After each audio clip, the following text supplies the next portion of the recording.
നാം വിശ്വാസം സ്വീകരിച്ച് കർത്താവിന്റെ സഭയിൽ വരുമ്പോൾ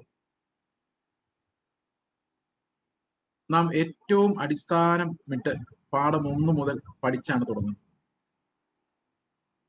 കാരണം അന്ന് വരെയും നമ്മൾ ജീവിച്ചിരുന്ന ജീവിത രീതി അല്ല ഇനി അങ്ങോട്ടുള്ളത്. കാരണം വിശ്വാസ ജീവിതം എന്ന് പറയുന്നത് ലോകത്തിന്റെ വ്യവസ്ഥകളിൽ നിന്നെല്ലാം വളരെ വ്യത്യസ്തമായ കാര്യം. അതുകൊണ്ട് ഇന്ന് വരെ നമ്മൾ ഫോളോ ചെയ്തിരുന്ന ഒരു ലൈഫ് സ്റ്റൈൽ, ലൈഫ് പാറ്റേൺ അല്ല ഒരു വിശ്വാസിയെ സംബന്ധിച്ച് അവൻ പുതിയ ജീവൻ പ്രാപിച്ച് സഭയിലേക്ക് വന്നു കഴിയുമ്പോൾ അവന്റെ മുമ്പിലുള്ളത്. എന്നാൽ ഇന്ന് പലപ്പോഴും നമ്മൾ ഇതുവരെ ജീവിച്ച ജീവിതം ശരിയാകാത്തത് കൊണ്ട് അതൊന്നും കൂടെ ശരിയാക്കാൻ വേണ്ടിയാണ് സഭയിലേക്ക് പോകുന്നതെങ്കിൽ എന്നാൽ വേദപുസ്തകം അനുസരിച്ച് നമ്മുടെ ഇപ്പോഴുള്ള ഈ ജീവിതം ശരിയാക്കാൻ വേണ്ടിയല്ല, ഇപ്പോഴുള്ള ജീവിതം നിർത്തി പുതിയത് കംപ്ലീറ്റ്ലി ഡിഫറെന്റ് ആയിട്ടുള്ള ഒന്ന് ആരംഭിക്കാൻ വേണ്ടിയാണ് നമ്മൾ സഭയിലേക്ക് പോകുന്നത്. ഇത് ശരിക്കും റിപ്പയർ വർക്ക് അല്ല, ഇത് റീജനറേഷൻ ആണ്. പഴയതിനെ നന്നാക്കുന്നതല്ല, പുതിയതിനെ സൃഷ്ടിക്കുന്നതാണ്. പഴയതിനെ ക്രൂശിച്ച് ഇല്ലാതാക്കി ത്യജിച്ച് കളഞ്ഞിട്ട് പുതിയതിനെ സൃഷ്ടിക്കുന്നതാണ് സഭയിൽ സംഭവിക്കേണ്ട കാര്യം. So we are not here to improve ourselves. We are here to put on Christ. ക്രിസ്തുവിനെ ധരിക്കാൻ വേണ്ടിയുള്ളതാണ്. That's A completely different thing. നമ്മൾ നന്നാവുമോ എന്ന ചോദ്യത്തിന്റെ വേദപുസ്തകത്തിൽ ഉത്തരം നിങ്ങൾ നന്നാവില്ല എന്ന്. നമുക്ക് നന്നാവാൻ പറ്റില്ല എന്ന്. ആദമിന്റെ പ്രകൃതത്തെ നന്നാക്കിയെടുത്ത് ഉപയോഗിക്കാൻ പറ്റും. ഇത് നമുക്ക് പെട്ടെന്നൊന്നും മനസ്സിലാവില്ല നമ്മൾ നന്നാവില്ല എന്നുള്ള കാര്യം. പല പ്രാവശ്യം തീരുമാനം എടുത്ത് തോറ്റാലും നമ്മൾ സമ്മതിക്കില്ല, തോൽവി സമ്മതിക്കില്ല. Because we still trust our flesh to make the necessary improvement. We still trust I can do it. അതുകൊണ്ട് നമ്മൾ ഒരിക്കലും അവസാനിക്കാത്ത തീരുമാനമെടുത്ത് നന്നാകാൻ പറ്റാതെ, എന്നാൽ നന്നാവില്ല ഞാനെന്ന് സമ്മതിക്കാതെ, നന്നായി എന്ന് അഭിനയിച്ചും നന്നാകും എന്ന് തന്നെ വിശ്വസിപ്പിച്ചും അവസാനം പതുക്കെ നമ്മൾ നന്നായില്ല എന്നുള്ള സത്യത്തിലേക്ക് വന്നു കഴിയുമ്പോഴേക്കും ജീവന്റെ പ്രത്യാശ നഷ്ടപ്പെട്ടവരായി പിന്നെ ഈ ലോകത്തിന്റെ വ്യവഹാരങ്ങൾ മാത്രമുള്ളവരായി മാറുന്നതാണ്. നമ്മൾ നന്നാവുകയില്ല എന്ന് ഉള്ളതൊരു പാഠം, ഒരു ഒന്നാമത്തെ പാഠമാണ്. A man cannot change himself. ഇത് ലോകത്തിൽ ആരും നമ്മളോട് പറയും. നിങ്ങൾ വിചാരിച്ചാൽ നന്നാകാവുന്നതുള്ളൂ ബ്രദറെ എന്നേ പറയൂ. നിങ്ങൾ അങ്ങനെയായിരിക്കും കേട്ടിട്ടുള്ളത്. ലോകത്തിന്റെ പാഠം അങ്ങനെയാ പറയുന്നത്. You improve, you get better and become like God. ആദമിനോട് സാത്താൻ അതാ പറഞ്ഞു, നന്മയും തിന്മയും തിരിച്ചറിയ, നല്ലത് ചെയ്യ, അങ്ങനെ നീ ദൈവത്തെ പോലെ ആകും. You can, it's possible for you. So devil is dragging you to your possibility. അതുകൊണ്ട് കർത്താവ് അവനെ നമ്മൾ ആശ്രയിക്കാൻ വേണ്ടി എന്ത് ചെയ്തെന്നറിയാം? നമ്മുടെ പോസിബിലിറ്റിക്ക് അപ്പുറത്തുള്ള ഒരു നീതിയെ വെളിപ്പെടുത്തി. മനുഷ്യരുടെ നീതി എന്ന് പറയുന്ന വ്യവസ്ഥകളാൽ നിർമ്മിതമാണ്. എന്നാൽ ദൈവത്തിന്റെ വ്യവസ്ഥകൾ നീതിയാൽ നിർമ്മിതമാണ്. തിരിച്ചാണ്. അത് നമ്മൾ എങ്ങനെ നീതിമാന്മാരാകുന്ന വെച്ച് കഴിഞ്ഞാൽ വ്യവസ്ഥകൾ പാലിച്ച് നീതിമാൻ. എന്നാൽ ദൈവം അങ്ങനെയല്ല. ദൈവം നമ്മളൊരു നീതിയെ സൃഷ്ടിക്കുകയും ആ നീതി വ്യവസ്ഥകൾ ഉളവാക്കുകയാണ് ചെയ്യുന്നത്. നേരെ തിരിച്ചാണ്. അപ്പോ ദൈവത്തിന്റെ നല്ല ദാനം, നീതി എന്ന ദാനം നമ്മൾ വിശ്വാസത്താൽ പ്രാപിക്കുക എന്ന് പറയുന്നത് അത് ജീവിക്കാൻ വേണ്ടി ആ നീതിയെ പ്രാപിക്കുക. That's not a human righteousness. That's above what a human can think of. നമുക്കറിയാമല്ലോ, പുതിയ നിയമത്തിലെ കൽപ്പനകൾ വായിക്കുമ്പോൾ ഇറ്റ്സ് ബിയോണ്ട് അവർ എബിലിറ്റി. എന്തിനാ അങ്ങനെ വെച്ചിരിക്കുന്നത്? To force you to abandon your self, deny your self, don't trust your flesh to complete that obedience you can. അതുകൊണ്ട് ജഡത്തിന്റെ പ്രശംസ എടുത്തു മാറ്റാൻ വേണ്ടി ദൈവം വിശ്വാസത്താലുള്ള ഒരു നീതിയെ നമ്മുടെ മുമ്പിൽ. പ്രവൃത്തിയാലുള്ള ഒരു നീതി ആയിരുന്നെങ്കിൽ ജഡം പ്രശംസിക്കുമായിരുന്നു. ആധുനിക ജഡം ഒരു പ്രശംസയിലേക്ക് പോകുമായിരുന്നു. ഐ ഡിഡ് ഇറ്റ് ലോർഡ് എന്ന് പറഞ്ഞ് ചെല്ലുമായിരുന്നു. ആധുനിക ജഡത്തിന് പ്രശംസ ഉണ്ടാകാതിരിക്കാൻ ദൈവം ആ ആധുനിക ജഡത്തിന് അപ്രാപ്യമായ, ആക്സസിബിൾ അല്ലാത്ത, പോസിബിൾ അല്ലാത്ത ഒരു നീതി വെളിപ്പെടുത്തി അവരുടെ പുത്രനിലൂടെ. And asked us to be like the Son. And for a flesh man like me, it was impossible. It was scary, it was threatening. Threatened my religiosity because my religion was made redundant. എന്റെ മതം നിഷ്പ്രയോജനമായി പോയി. കാരണം എന്താ? എന്റെ മതം കൊണ്ട് നേടാൻ പറ്റാത്ത ഒന്നിനെയാണ് കർത്താവ് പുതിയ നിയമത്തിൽ പ്രസന്റ് ചെയ്തത്. അപ്പൊ മാനുഷികമായ പ്രയത്നങ്ങൾ കൊണ്ട് സാധിക്കില്ല. മനുഷ്യനെ കൊണ്ട് അസാധ്യമായ ഒരു തലത്തിലേക്ക് ദൈവം അവന്റെ നീതിയെ വെളിപ്പെടുത്തി അത് വ്യവസ്ഥകളാക്കി നമുക്ക് നൽകി. ആൻഡ് ദാറ്റ് വ്യവസ്ഥകൾ നമ്മെ ഭയപ്പെടുത്തി. കാരണം ദാറ്റ് വാസ് ബിയോണ്ട് അസ്. അത് നമുക്ക് വെളിയിലായിരുന്നു, നമ്മുടെ എബിലിറ്റിക്ക് വെളിയിലായിരുന്നു. ഓക്കെ, അതാണ് പുതിയ നിയമത്തിലെല്ലാം നമ്മൾ കാണുന്നത്. ഗിരിപ്രഭാഷണത്തിൽ നമ്മൾ കാണുന്നു a righteousness that's beyond us. പക്ഷെ നമ്മൾ സമ്മതിക്കില്ല. അപ്പൊ നിങ്ങൾ ചെയ്യുന്നുണ്ടോ എന്ന് വെച്ചാൽ ഇല്ല, സമ്മതിക്കുമോ എന്ന് വെച്ചാൽ അതുമില്ല. അത് മറ്റുള്ളവർ നിർബന്ധിച്ച് ചിലപ്പോൾ പ്രസംഗിക്കും, പക്ഷെ നമ്മൾ ചെയ്യില്ല, അവരും ചെയ്യില്ല. But we will never confess I haven't done that. Confess ചെയ്യില്ല because of pride. We still believe our flesh can do it. Do you still believe your flesh can fulfill the Sermon on the Mount? Do you still? നിങ്ങൾ ഇപ്പോഴും വിശ്വസിക്കുന്നുണ്ടോ നിങ്ങൾ ഗിരിപ്രഭാഷണത്തിലെ നീതി നിവർത്തിക്കാൻ നിങ്ങളുടെ ജഡത്തിൽ കഴിയുമെന്ന്? വിശ്വസിച്ചോളൂ. പക്ഷെ അങ്ങനെ കഴിഞ്ഞ ആരെങ്കിലും ഉണ്ടെങ്കിൽ എന്റെ മുഖത്തൊന്ന് നോക്കി ഒന്ന് ചിരിക്കാമോ, അല്ലെങ്കിൽ കൈ ഒന്ന് ഉയർത്താമോ?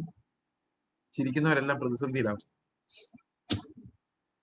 It's not possible to pluck out your eye or cut off your hand, but to give everything to the poor and to follow the Lord. Or when you have a feast in your home, inviting people who are lame, blind and deaf, not inviting your friends.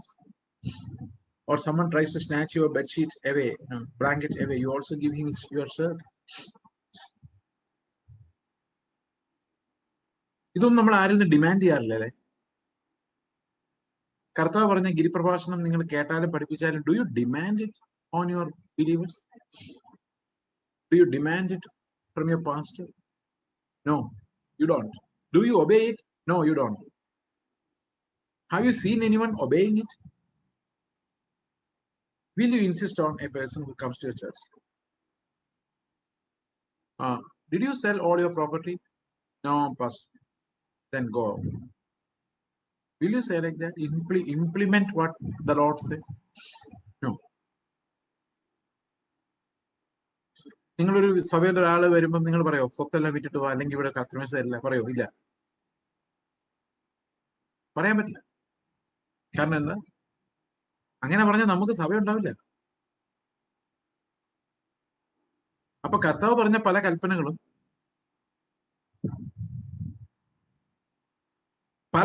എന്നുള്ളതല്ല, if you are honest with ourselves, ഒരൊറ്റ കൽപ്പന പോലും നമ്മൾ അനുസരിച്ചിട്ടില്ല എന്നുള്ളതാണ്. ഗിരിപ്രഭാഷണത്തിലുള്ള ഒന്നും അനുസരിച്ചിട്ടില്ല. മത്തായിയുടെ സുവിശേഷം 10-ാം അധ്യായത്തിൽ നിങ്ങൾ എവിടെയെങ്കിലും സുവിശേഷം പറയാൻ പോകുമ്പോൾ ചെരുപ്പ് എടുക്കരുത്, പൊക്കണം എടുക്കരുത്, എന്താ എക്സ്ട്രാ ഡ്രസ് എടുക്കരുത്, അത് ഒന്നും അനുസരിച്ച് നല്ല സുന്ദരമായ അനുസരണക്കേട് കാണിച്ചിട്ടാണ് നമ്മൾ നീതിമാന്മാരെന്ന് സ്വയം പറയും.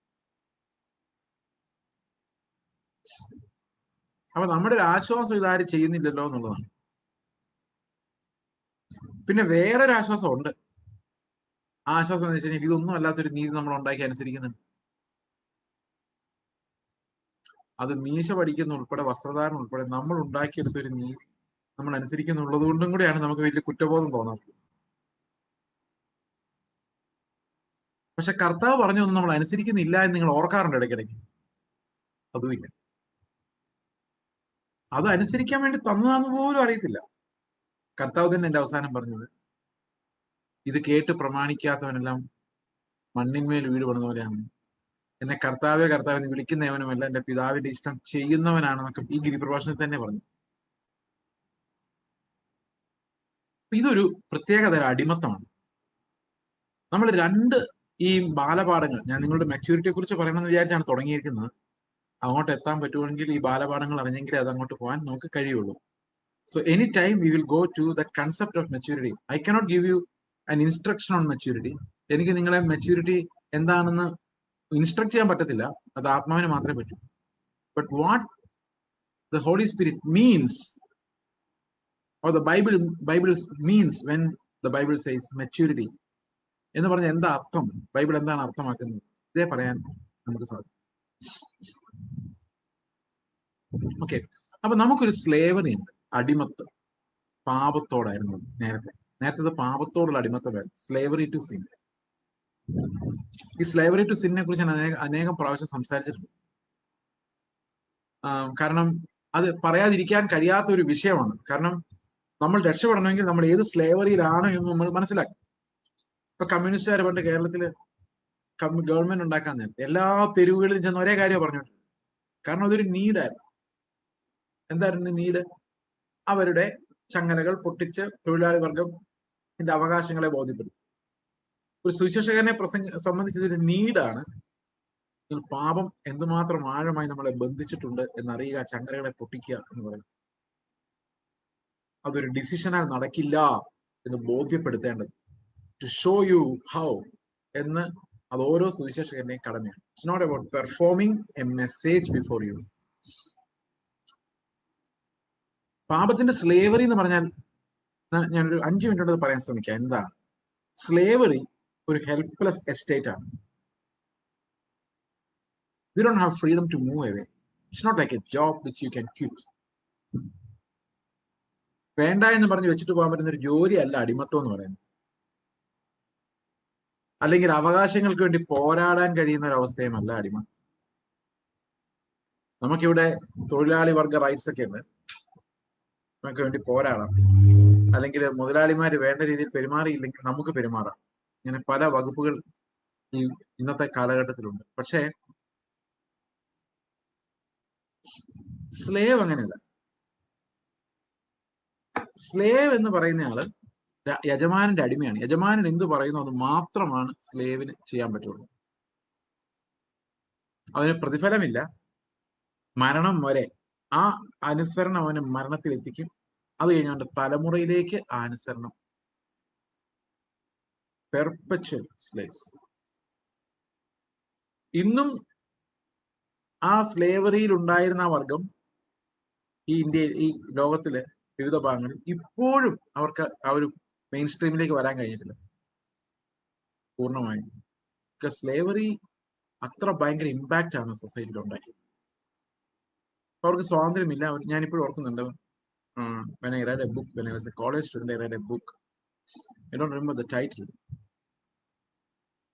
അന്നത്തെ ചർച്ചിൽ പ്രസംഗിച്ചുകൊണ്ടിരുന്നത് അമേരിക്കയില് ഒരു നീഗ്രോ, അല്ലെങ്കിൽ സോറി, ആ വേർഡ് cannot be used. നമുക്ക് ഇന്ത്യക്കാർക്ക് അതത്ര ബ്ലാക്ക് ആയിട്ടുള്ള ഒരു ആഫ്രിക്കൻ ആയിട്ടുള്ള ഒരു ലേഡിയെ ഒരു വൈറ്റ് മാൻ കല്യാണം കഴിച്ചാൽ അദ്ദേഹം ഒരു ആനിമലിനെ കല്യാണം കഴിക്കുന്നവരാണ്. ബൈബിളിൽ അത് നിരോധിച്ചിട്ടുണ്ടല്ലോ, ബൈബിളിൽ അത് നിരോധിച്ചിട്ടുണ്ട്. So Christians had a rule that a white man cannot marry a black woman. അപ്പൊ അവർക്ക് യാതൊരു ഡിഗ്നിറ്റിയും ഇല്ല.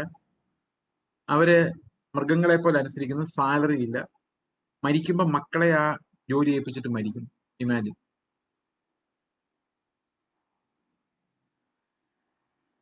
പാപവും നമുക്ക് അങ്ങനത്തെ യജമാനായിരുന്നു. നമ്മൾ മരിക്കുമ്പോൾ നമ്മളെ മക്കളെ, ഇനി പാപം ചെയ്തോ മക്കളെ എന്ന് പറഞ്ഞോണ്ടാണ് നമ്മൾ ഈ സ്വത്തെല്ലാം വിട്ടു കൊടുത്തിട്ട് പോകും. ഞാൻ ചെയ്തുകൊണ്ടിരുന്ന പാപങ്ങൾ കുറച്ചും കൂടെ തീക്ഷ്ണമായിട്ട് ചെയ്യുവാൻ നിന്നെ ഏൽപ്പിക്കുന്നു എന്ന് പറഞ്ഞിട്ടാണ് ഓരോ തലമുറയും കണ്ണടയ്ക്കുന്നത്. കാരണം സ്വത്തുണ്ടാക്കി കൊടുക്കുമല്ലോ, പിന്നെ സ്വത്തുണ്ടാക്കാനുള്ള വക ഉണ്ടാക്കി കൊടുക്കും. ഇന്ന് നമുക്ക് എന്തുമാത്രം ലോകസ്നേഹം ഉണ്ടായിരുന്നോ അതിന്റെ ഒരു 10 മടങ്ങ് ലോകസ്നേഹം മക്കൾക്ക് ഉണ്ടാക്കി കൊടുത്തിട്ടാണ് നമ്മൾ പോകുന്നത്. Exactly like slave. So every child is born as a slave to sin. More so, that intensity or the severity of slavery increases with generation. നമ്മൾ ഓരോ തലമുറ കഴിയുമ്പോഴും ആ സെവറിറ്റി ഓഫ് സ്ലേവറി, അതായത് അടിമത്തത്തിന്റെ തീഷ്ണത വർദ്ധിക്കണം. പാപത്തോടുള്ള ആസക്തി, അടിമത്തം വർദ്ധിക്കുക ചെയ്യും. അത് കർത്താവിന്റെ വരവിങ്കൽ വരെ ഇത് വർദ്ധിച്ചു വരും. ഈ അടിമത്തം, പാപത്തോടുള്ള അടിമത്തം. ഈ അടിമത്തം എന്ന് പറയുന്ന, അപ്പൊ പല ആൾക്കാരും ഈ വിൽ പവറിൽ വിശ്വസിക്കുന്നവരാണ്. ക്രിസ്ത്യാനിറ്റി ആദ്യം എതിർക്കുന്നത് വിൽ പവറിനെ തന്നെയാണ്, ഹ്യൂമൻ വിൽ പവർ. വിൽ പവറിൽ ഇതില്ല എന്ന് പൗലോസ് വളരെ വ്യക്തമായിട്ട് പറയുന്നു. There is no recovery in our will power. You cannot take a decision not to sin. കാരണം ഈ ഡിസിഷൻ ചെയ്യുന്നത് തന്നെ ഒരു പാപിയാണ്. അത് എന്തുകൊണ്ടാണ് ഡിസിഷൻ എടുക്കാൻ പറ്റത്തില്ല എന്ന് പറയാൻ കാരണം നമ്മൾ ഡിസിഷൻ എടുക്കുമ്പോൾ നമ്മുടെ ബ്രെയിനാണ് അല്ലെങ്കിൽ നമ്മുടെ പ്രാണനാണ് തീരുമാനം എടുക്കുന്നത്. എന്നാൽ ശരീരത്തിലാണ് പാപം വസിക്കുന്നത്. ഈ ശരീരത്തിലെ ഹോർമോണുകളും അതിനകത്തെ കെമിക്കൽസ് ഒന്നും നിയന്ത്രിക്കാൻ നമ്മുടെ ബുദ്ധി കൊണ്ട് സാധിക്കില്ല. നമുക്കൊരു ജലദോഷം വന്നാൽ അത് തീരുമാനം എടുത്ത് മാറ്റാൻ പറ്റില്ലല്ലോ. പറ്റുമോ? പറ്റില്ല. ഒരു വൈറസിനെ തീരുമാനം എടുത്ത് നമ്മുടെ ശരീരത്തിൽ പുറത്താക്കാൻ പറ്റുമോ? ഇല്ല. അതുപോലെ നമ്മുടെ ശരീരത്തിലെ ഓരോ സ്വഭാവങ്ങൾ ഹോർമോണുകളാൽ, കെമിക്കലുകളാൽ നിയന്ത്രിക്കപ്പെടുന്ന നമ്മുടെ ടെമ്പറമെന്റ് എന്ന് പറയും. ടെമ്പറമെന്റ്, സ്വഭാവ സവിശേഷതകൾ, അതിന് നമുക്ക് മാറ്റാൻ പറ്റത്തില്ല തീരുമാനം എടുത്ത്. മറച്ചു വെക്കാൻ പറ്റും കുറെയൊക്കെ, പക്ഷെ മാറ്റാൻ പറ്റില്ല. കാരണം ഇത് ശരീരത്തിന്റെ ഒരു പ്രതിഭാസമാണ്. ഇപ്പൊ തോട്ട്സ് കൊണ്ട് ഒരു പരിധി വരെ, നല്ല തോട്ട്സ് ജനറേറ്റ് ചെയ്യാതെ കുറച്ചൊരു പരിധി വരെയൊക്കെ നമുക്ക് ഈ ഹോർമോണുകളെ നിയന്ത്രിക്കാം, ചില ഹോർമോണുകൾ. പക്ഷെ generally we are controlled by the fallen state of our flesh. ഈ fallen state of our flesh എന്ന് പറയുന്നത് ശരീരത്തിൽ പാപം വസിക്കുന്നു. അതാണ് പൗലോസ് പറയുന്നത്. എന്തുകൊണ്ടാണ് എനിക്ക് ബുദ്ധി കൊണ്ട് ദൈവത്തിന്റെ ന്യായപ്രമാണത്തിന് രസമായിട്ടും എന്തുകൊണ്ടാണ് അത് അനുസരിക്കാൻ പറ്റാത്തതെന്ന് വെച്ച് കഴിഞ്ഞാൽ എന്റെ ശരീരത്തിൽ പാപം വസിക്കുന്നു എന്നുള്ളതുകൊണ്ട്. Sin in the organs. അപ്പൊ പലതരത്തിലുള്ള ഹോർമോണുകൾ. ഇപ്പൊ നമുക്കറിയാം, ഇപ്പൊ ഒരു മൊബൈൽ ഫോൺ വാങ്ങിച്ചാൽ, പുതിയ മൊബൈൽ ഫോൺ വാങ്ങിച്ചാൽ 1-2 ആഴ്ചത്തേക്ക് അവരുടെ ഭയങ്കര സ്നേഹമായിരിക്കും. കാറ് വാങ്ങിച്ചാൽ അല്ലെങ്കിൽ ബൈക്ക് വാങ്ങിച്ചാൽ ആദ്യത്തെ ഒരാഴ്ച നല്ലപോലെ അതിനെ കൊണ്ട് നടക്കും. വെള്ളമൊക്കെ കഴുകി ഒഴിച്ച് സോപ്പിട്ട് കഴുകി നല്ല ക്ലീൻ ആയിരിക്കും. ഒരു 1-2 മാസം കഴിയുമ്പം ബൈക്ക് ചിലപ്പോൾ ഷെഡിൽ പോലും കാണില്ല, റോഡിലേക്ക് ആയിരിക്കും. ഇതൊന്ന് കഴുകണമല്ലോ എന്ന് തന്നെ കുളിച്ചോട്ടെ എന്ന് വിചാരിച്ച് വെച്ചേക്കാന്ന് പറയും. Because after A while we loose interest. ഈ പ്രേമിച്ച് കല്യാണം കഴിക്കുമ്പോൾ അങ്ങനെ സംഭവിക്കാറുണ്ട്. കല്യാണം അല്ലെങ്കിലും ഉണ്ട്, അറേഞ്ച്ഡ് മാരേജ് ആണെങ്കിലും ഉണ്ട്. കല്യാണം കഴിച്ചൊരു 3-4 ദിവസം ചെറുക്കനും പെണ്ണും ഭയങ്കര കൂട്ടായിരിക്കും. അവരെല്ലാം കയറി നമ്മൾ ഫോട്ടോ എടുക്കുന്നു, സെൽഫി എടുക്കുന്നു. പക്ഷെ ഒരു 5-6 ദിവസം അല്ല, ഒരാഴ്ച 2 മാസം കഴിയും ഈ ബൈക്ക് നനയാൻ വെച്ചിരിക്കുന്ന പോലെ ഈ ബന്ധം ചില എക്സൈറ്റ്മെന്റ് അങ്ങ് എടുത്ത് മാറ്റും. അതിന്റെ കാരണം എന്ന് വെച്ച് കഴിഞ്ഞാൽ ഈ ഡോപ്പമിൻ എന്ന് പറയുന്ന ഒരു കെമിക്കൽ ഹോർമോൺ. അത് എപ്പോഴും കണ്ടോണ്ടിരുന്നാൽ ഉണ്ടാവില്ല, ഇടയ്ക്കിടയ്ക്ക് കാണും. അതുകൊണ്ട് കല്യാണം കഴിക്കുന്നതിന് മുമ്പ് ഫോൺ ചെയ്യുന്നു, ഭയങ്കര സന്തോഷം, ഫോണിന് വേണ്ടി കാത്തിരിക്കുന്നു. ഇത് ഡോപ്പമിൻ കത്തിക്കുന്ന, ഇടയ്ക്കിടയ്ക്ക് ഇത് കത്തിക്കും. പക്ഷെ എപ്പോഴും അടുത്ത് വന്നിരുന്നു കഴിഞ്ഞാൽ പിന്നെ മൊബൈൽ ഫോൺ ആയാലും വണ്ടി ആയാലും മനുഷ്യനായാലും എക്സൈറ്റ്മെന്റ് കുറഞ്ഞു. ഇത് പാവം. അപ്പൊ ഞാനൊരു തീരുമാനം എടുക്കുകയാണ്, കല്യാണം കഴിച്ച ആദ്യ കാലത്ത് ഉണ്ടായിരുന്ന പോലത്തെ സ്നേഹത്തിലേക്ക് പോകണം. തീരുമാനം എടുത്താലേ കൊള്ളാം, പക്ഷെ ഡോപ്പമിൻ ഉണ്ടാകണ്ടേ? അത് ഉണ്ടാക്കുന്ന എങ്ങനെയാണെന്ന് നമുക്ക് അറിയാമല്ലോ. അതുകൊണ്ട് എന്ത് തീരുമാനം എടുത്താലും ഒരു കുറച്ചു നേരത്തേക്കാണ്, പിന്നെയും പഴയവരാകും. ഇത് നമ്മുടെ ശരീരത്തിന്റെ വീഴ്ച കാരണം, നമ്മുടെ ഹോർമോണുകളുടെ പരിസ്ഥിതി കാരണം പലപ്പോഴും നമുക്ക് ദൈവത്തിന്റെ ഒരു കൽപ്പന അനുസരിക്കാൻ, പൂർണ്ണമാക്കാൻ നമ്മുടെ ശരീരം കൊണ്ട് സാധിക്കും. ദേഷ്യപ്പെടരുതെന്ന് എത്ര തീരുമാനിച്ചാലും അഡ്രിനാലിൻ ഇങ്ങനെ ചില കാര്യങ്ങൾ വരുമ്പോഴേക്കും അങ്ങ് കത്തി പിടിച്ചാൽ നമുക്ക് കയ്യിലിരിക്കുന്ന എന്തെങ്കിലും തല്ലിപ്പൊട്ടിക്കണം തോന്നും, 2 വർത്താനം പറയണം തോന്നും, ചിലപ്പോൾ തലക്കെട്ട് അടിക്കണം തോന്നും, ചിലപ്പോൾ അതിൽ ഓടണം തോന്നും. അഡ്രിനാലിൻ എങ്ങനെ നിന്ന് പോയാൽ നമ്മൾ തട്ടിപ്പോവും, ഹാർട്ട് അറ്റാക്ക് ഉണ്ടായി. അത് തട്ടിപ്പോകാതിരിക്കാൻ വേണ്ടി കുറച്ച് റിലീഫിന് വേണ്ടിയാണ് നെഞ്ചത്തടിക്കുന്നതും കരയുന്നതും വേറൊരുത്തന്റെ തലക്കെട്ടടിക്കുന്നതിനെല്ലാം റീസൺ അതാണ്. ഇപ്പൊ ചെറുപ്പത്തിൽ അപ്പനന്മാർ നല്ലൊരു അപ്പനന്മാരുടെ അടി കൊണ്ട് വളർന്ന കുട്ടിയാണെങ്കിൽ അപ്പനോടുള്ള ഒരു മറിഞ്ഞു കിടക്കുന്ന ദേഷ്യം ആ കൊച്ചിന്റെ ഉള്ളിലുണ്ടാവും. ആരെ കാണുമ്പോൾ അപ്പന്റെ സ്ഥാനത്തുള്ളവരെ എല്ലാം എങ്ങനെയെങ്കിലും കൂട്ടാമെന്നുള്ളതായിരിക്കും അവന്റെ ചിന്ത. അപ്പൊ സൈക്കാട്രിസ്റ്റുകൾ ഇവരെ കണ്ടിട്ട് പറയും, നീ ഒരു കാര്യം ചെയ്യും, ഒരു ചാക്കിനകത്ത് മണൽ വെച്ച് കെട്ടി തൂക്കിയിട്, എന്നിട്ട് അപ്പൻ തന്നെ പേരിട്, എന്നിട്ട് ഇടിച്ചിടിച്ചിടിച്ച് പഞ്ചറാക്കുക. കാരണം നേരിട്ടടിക്കാൻ പറ്റത്തില്ല. സൈക്കാട്രിക് ടെക്നിക്കുകൾ അതൊക്കെ. അപ്പൊ നമ്മുടെ വികാരങ്ങളെല്ലാം അങ്ങനെ അങ്ങ് പൊക്കോളും എന്ന് പറയും. പക്ഷെ ഇത് പിന്നെയും വരും.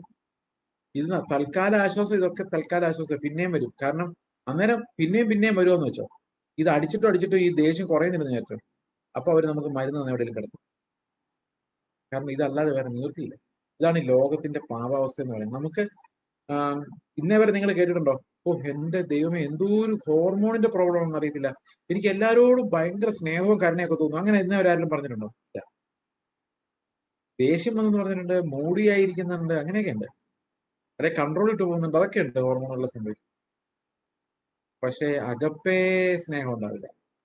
കർത്താവിന്റെ കൽപ്പന അനുസരിക്കാണ്ട് ഒന്നും നമ്മുടെ ശരീരത്തിൽ ഒരു ഹോർമോണും ചെയ്യുന്നു. അതുകൊണ്ട് നമുക്കൊരു നിസ്സഹായാവസ്ഥയുണ്ട് നമ്മളൊന്നും അനുസരിക്കുന്നു.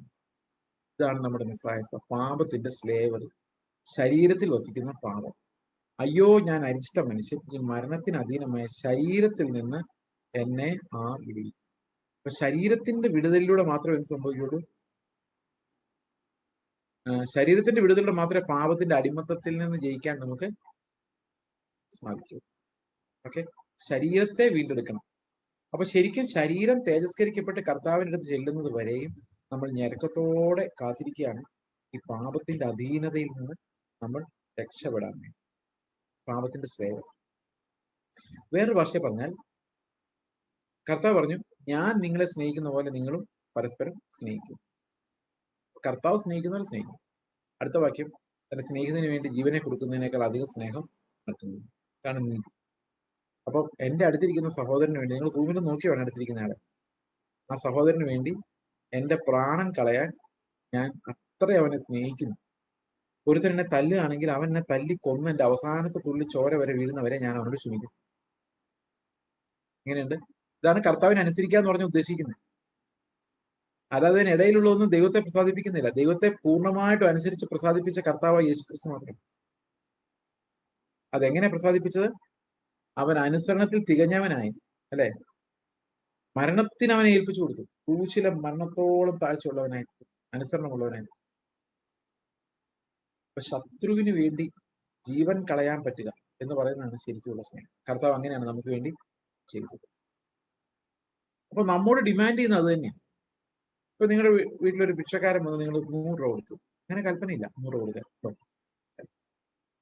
എന്താ കൽപ്പന? അവനെ കർത്താവ് നിന്നെ സ്നേഹിച്ചവരെ സ്നേഹിക്കാനാണ്.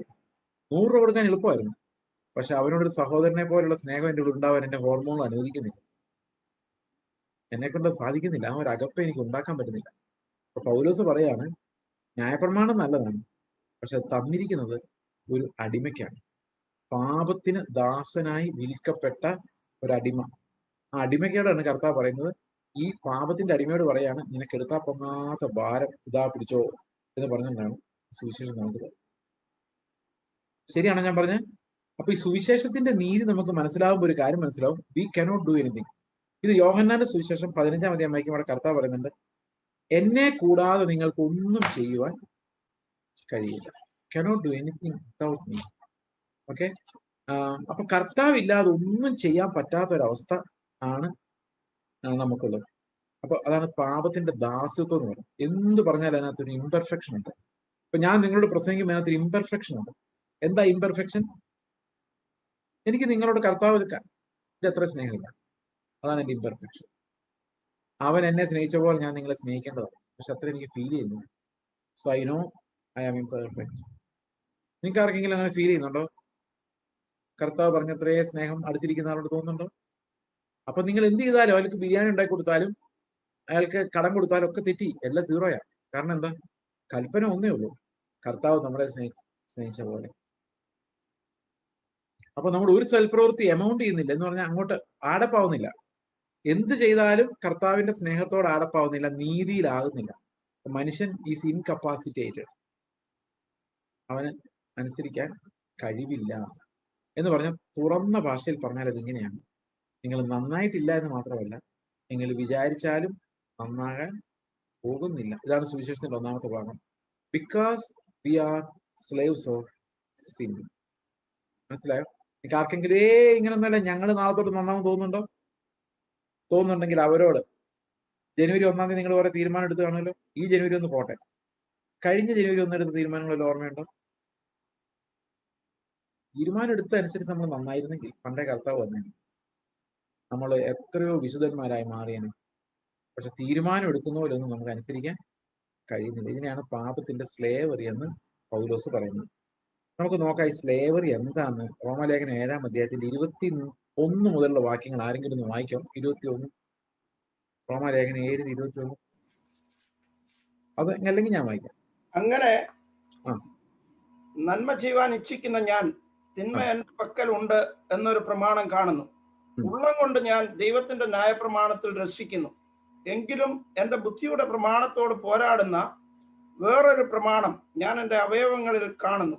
അത് എന്റെ അവയവങ്ങളിലുള്ള പാപപ്രമാണത്തിന് എന്നെ ബദ്ധനാക്കി കളഞ്ഞു. അതിന്റെ അവയവങ്ങളിലുള്ള പാപപ്രമാണത്തിന് എന്നെ അടിമയാക്കി മാറ്റുന്നു. എവിടെയാ പാപപ്രമാണം ഉള്ളത്? അവയവങ്ങളിൽ. അടുത്ത വാക്യം. അയ്യോ, ഞാൻ അരിഷ്ട മനുഷ്യൻ. ഈ മരണത്തിൽ നിന്ന് അധീനനായ ശരീരത്തിൽ നിന്ന് എന്നെ ആർ വിടുവിക്കും? നമ്മുടെ കർത്താവായ യേശു. ഓക്കെ, മതി. ഞാൻ നിങ്ങളൊരു ചോദ്യം ചോദിക്കട്ടെ. You prefer English or Malayalam? ഞാനത് ചോദിച്ചില്ല. ബോത്ത്. ഓക്കെ. അപ്പോൾ നമുക്കൊരു പ്രോബ്ലം ഉണ്ട്. നമ്മുടെ പ്രോബ്ലം എന്ന് പറയുന്നത് there is sin in the flesh. നമ്മുടെ ശരീരത്തിൽ പാപമുണ്ട് എന്നുള്ളതാണ് നമ്മുടെ ഏറ്റവും വലിയ പ്രോബ്ലം. ഓക്കെ, പാപത്തിന്റെ അടിമകളാണ്. നമ്മൾ എത്ര നല്ല തീരുമാനം എടുത്താലും there is sin in it. ഞാൻ ഇതിന്റെ എക്സാമ്പിൾ പറയാം. ഇപ്പൊ നിങ്ങൾ ഇംഗ്ലണ്ടിൽ നിന്ന് കേരളത്തിൽ വന്നു വിചാരിച്ചു. കേരളത്തിൽ വന്നിട്ട് ഇവിടുത്തെ ഒരു ചർച്ചിന് കുറച്ച് പണം സംഭാവന ചെയ്യാൻ നിങ്ങൾ തീരുമാനിച്ചു എന്ന് വിചാരിച്ചു. നിങ്ങൾ നേരെ പാസ്റ്റർ അടുത്തേക്ക് എന്നിട്ട് പണം കൊടുക്കാണ് പാസ്റ്റർ. പാസ്റ്റർ ഇരിക്കട്ടെ, എത്ര കൊടുക്കണം? ഒരു 5 ലക്ഷം ആയിക്കോട്ടെ അല്ലെ? പാസ്റ്റർ പറയാണ്, അല്ല നമുക്ക് സങ്കല്പിക്കുന്നതിന് ചെലവൊന്നുമില്ല. 5 ലക്ഷം രൂപ പാസ്റ്ററിന് കൊടുത്തിട്ട് പറയാ, പാസ്റ്ററെ ചർച്ച് പണിയാൻ വേണ്ടി ഞങ്ങളുടെ ഒരു സംഭാവനയാണ്. പാസ്റ്റർ എന്ത് പറയും? സങ്കല്പിച്ചെങ്കിൽ ഇന്ത്യയിൽ ഒരു പാസ്റ്റർക്ക് അങ്ങനെ കിട്ടുവാണെങ്കിൽ എന്തായിരിക്കും പറയുന്ന പുള്ളി? തീർച്ചയായിട്ടും പറയും, ദൈവം നിങ്ങൾ അനുഗ്രഹിക്കട്ടെ, പ്രൈസ് ദി ലോർഡ്, എന്റെ പാസ്റ്ററെ ബ്രദറെ ഞാൻ വിചാരിച്ചിരിക്കുകയായിരുന്നു എങ്ങനെ നമ്മുടെ പണിയൊന്ന് പൂർത്തിയാക്കും, ദൈവം നമ്മുടെ പ്രാർത്ഥന കേട്ടു എന്നൊക്കെ പറയല്ലേ. ഇനി സപ്പോസ് അങ്ങനെ ഒന്നും പറഞ്ഞില്ലെന്ന് വിചാരിച്ചു. നിങ്ങൾ 5 ലക്ഷം രൂപ, എത്രയുണ്ട്? 5 ലക്ഷം. ഓക്കെ, ഞാൻ തന്നേക്ക്. ഞാൻ ചെക്ക് മേടിച്ച് വെച്ചിട്ട് ഒരു രസീത് എഴുതുന്നു. ഓക്കെ ബ്രദർ, ശരി, പ്രൈസ് ദി ലോർഡ് എന്ന് പറഞ്ഞു വിട്ടാലോ? വിഷമം തോന്നുന്നില്ല? നമ്മൾ ഇത്തിരി പുകഴ്ത്തിൽ കേൾക്കണം നമ്മൾ ഉള്ളിൽ ആഗ്രഹിച്ചില്ലായിരുന്നു അത് കൊടുക്കാൻ നേരം. ഇനി പുകഴ്ത്തുമ്പോ അയ്യോ വേണ്ട പാസ്റ്ററെ, എനിക്ക് അങ്ങനെ പുകഴ്ത്ത് അങ്ങനെയൊന്നും പറയണ്ട, ഇതെല്ലാം ദൈവം തന്നല്ലേ എന്ന് പറഞ്ഞാലും, പാസ്റ്ററെ എനിക്ക് അങ്ങനെ പുകഴ്ത്തൊന്നും ഇഷ്ടമില്ല, ഇതെല്ലാം കർത്താവിന്റെ പണമല്ലേ എന്ന് പറഞ്ഞാലും, ഓക്കെ, ചിലപ്പം പാസ്റ്റർ പുകഴ്ത്തുണ്ടായിരിക്കും. എന്നാൽ പോലും നമ്മുടെ ഉള്ളിൽ ഇതൊരു നല്ല പ്രവൃത്തിയായിട്ട് അയാളുടെ ഉള്ളിൽ രജിസ്റ്റർ ആകണമെന്നും എന്നോട് അതിന്റെ പേരിൽ ഒരു ഇത്തിരി സ്നേഹം കാണിക്കുന്ന ഒരു പ്രതീക്ഷയില്ലേ? ഇനി അയ്യോ പാസ്റ്ററെ ഇതൊന്നും പറയണ്ട കേട്ടോ എന്ന് പറയുമ്പോൾ ഞാൻ ഹംബിളും കൂടെയാണ് എന്ന് അവര് വിചാരിച്ചോളൂല്ലേ. എനിക്ക് അങ്ങനെ പേര് വരാനൊന്നും ആഗ്രഹമില്ല. നോക്കിയോണം മനുഷ്യന്റെ ചിന്താഗതികൾ അല്ലെ. എന്ത് ചെയ്താലും പാവോ. അവിടെ പുകഴ്ത്തൽ സ്വീകരിച്ചാൽ പാവമാണ്, സംശയമില്ല. പുകഴ്ത്തൽ സ്വീകരിക്കാതിരിക്കുമ്പോൾ നമ്മൾ പറയല്ലേ എന്നെ പുകഴ്ത്തൊന്നും വേണ്ട എന്ന് പറഞ്ഞു കഴിഞ്ഞപ്പോഴേക്കും അങ്ങനെ പുകഴ്ത്തലൊന്നും ഇഷ്ടപ്പെടാത്ത ഒരാൾ, അവിടെ നമ്മൾ പേരെടുത്തിട്ടേ പോകുള്ളൂ. ഇത് ഐൻസ്റ്റീൻ ഒരു തിയറി ആയിട്ട് അവതരിപ്പിച്ചിട്ടുണ്ട്. സോറി ന്യൂട്ടന്റെ ഒരു തിയറിയാണിത്. ഏതൊരു പ്രവർത്തനത്തിനും തുല്യവും വിപരീതവുമായ ഒരു പ്രതിപ്രവർത്തനമുണ്ട്. കേട്ടിട്ടുണ്ടോ? To every action there is an equal and opposite reaction. നിങ്ങൾ എന്ത് നന്മ ചെയ്താലും നിങ്ങൾ പ്രാണനിലാണ് ഇത് ചെയ്യുന്നതെങ്കിൽ ആ പ്രാണനെ സ്വയനീതിക്ക് അടിമയാക്കുന്ന ഒരു കൗണ്ടർ ഫോഴ്സ് എപ്പോഴും ആ ഒരു പ്രവൃത്തിയിൽ ഉണ്ടായിരുന്നു. ഭാര്യ ഭർത്താവിനെ പറയില്ല നിങ്ങൾക്ക് എന്നോട് ഒരു സ്നേഹവും ഇല്ല എന്ന് പറഞ്ഞാൽ ഞാൻ നിങ്ങളെ സ്നേഹിക്കുന്നുണ്ട്, പക്ഷെ തിരിച്ചെനിക്ക് കിട്ടുന്നില്ല, അതാണ് പറയുന്നത്. അപ്പൊ സ്നേഹം നിസ്വാർത്ഥമല്ല, ഇങ്ങോട്ടും കൂടെ വേണമെന്ന് നിർബന്ധമുണ്ട് അതിന്, അല്ലേ? തിരിച്ചു. അതുപോലെ നമ്മൾ എന്ത് ഉപകാരം ആർക്കെങ്കിലും ചെയ്താൽ അയാൾ ഒരു ഇത്തിരി ലോയൽറ്റി എന്നോട് കാണിക്കണം, ഞാൻ പറയുന്നൊന്ന് കേൾക്കണമെന്ന് തോന്നുന്നില്ല. നിങ്ങൾ ഏതെങ്കിലും മിഷനെ സപ്പോർട്ട് ചെയ്തിട്ട് ആ മിഷണറി വീട്ടിൽ ചെല്ലുമ്പോൾ നിങ്ങൾ പറയുന്ന ഒരു വാക്കിനും അയാൾ വില വെച്ചില്ലെങ്കിൽ നിങ്ങൾ നാളെ അയാളെ സപ്പോർട്ട് ചെയ്യുമോ? എനിക്ക് ഭയങ്കര അത്ഭുതം തോന്നിയിട്ടുണ്ട്. അതായത് മിഷൻ ഫീൽഡിൽ ഒരാൾ പോയാലും പൈസ കൊടുക്കുന്ന ആൾ ആരാണോ ആ ആള് പറയുന്നത് കേൾക്കണം മിഷണറി എന്നാണ് ഈ പൈസ കൊടുക്കുന്ന ആൾക്കാർ ആഗ്രഹിക്കുന്നത്. അതെന്താ അങ്ങനെ? അവരെ ദൈവം വിളിച്ചവർ ചെയ്തുകൂടെ? So we are confessing with our heart that Mammon shall decide how a mission should go, because We come with mammon, we decide, you obey. ഇത് ഹംബിൾ ഗിവിംഗ് അല്ല, അത് കൺട്രോൾ.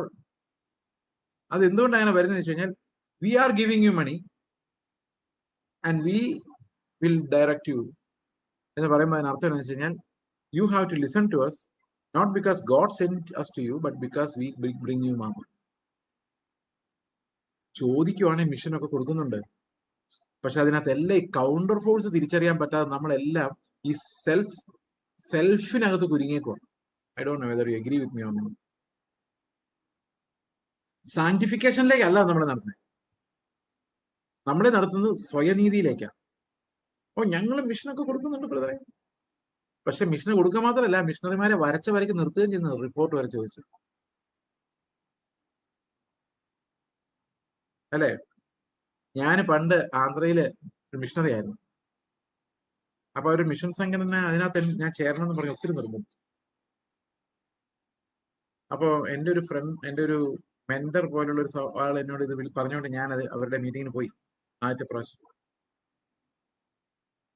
അപ്പൊ അവര് പൈസ എന്ത് വേണമെങ്കിലും സഹായം ചെയ്യാം, ഞങ്ങളുടെ ട്രസ്റ്റിൽ ചേരണം.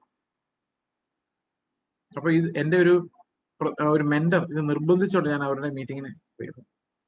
മീറ്റിംഗ് ഒരു 7 മണിയാകുമ്പോൾ തുടങ്ങും. ഇവർ വട്ടത്തിൽ നിന്ന് സംസാരിച്ചോണ്ട്, അപ്പോ ഇവരുടെ സംസാരം ഞാൻ കേൾക്കുന്നുണ്ട്. മീറ്റിംഗ് തുടങ്ങിയിട്ടില്ല. അപ്പൊ ഒരാൾ പറയാണ്, എനിക്ക് പണം ഉണ്ടാക്കുക എന്ന് പറയുന്ന ഒരു ലഹരിയാണ്. എന്നിട്ടാണ് ചോദിച്ചാൽ എന്താ അങ്ങനെ പറഞ്ഞേ? ഞാൻ ആണ്, ഈ പണം വെൽത്ത് ക്രിയേറ്റ് ചെയ്യുക എന്നുള്ളതാണ് എന്റെ ഡ്യൂട്ടി. അതായി ഞാനൊരു ത്രില്ലായിട്ടാണ് എടുക്കുന്നത്. Okay, it's not about his own lust for money, it's about someone else's lust. Anyway, ആയിക്കോട്ടെ,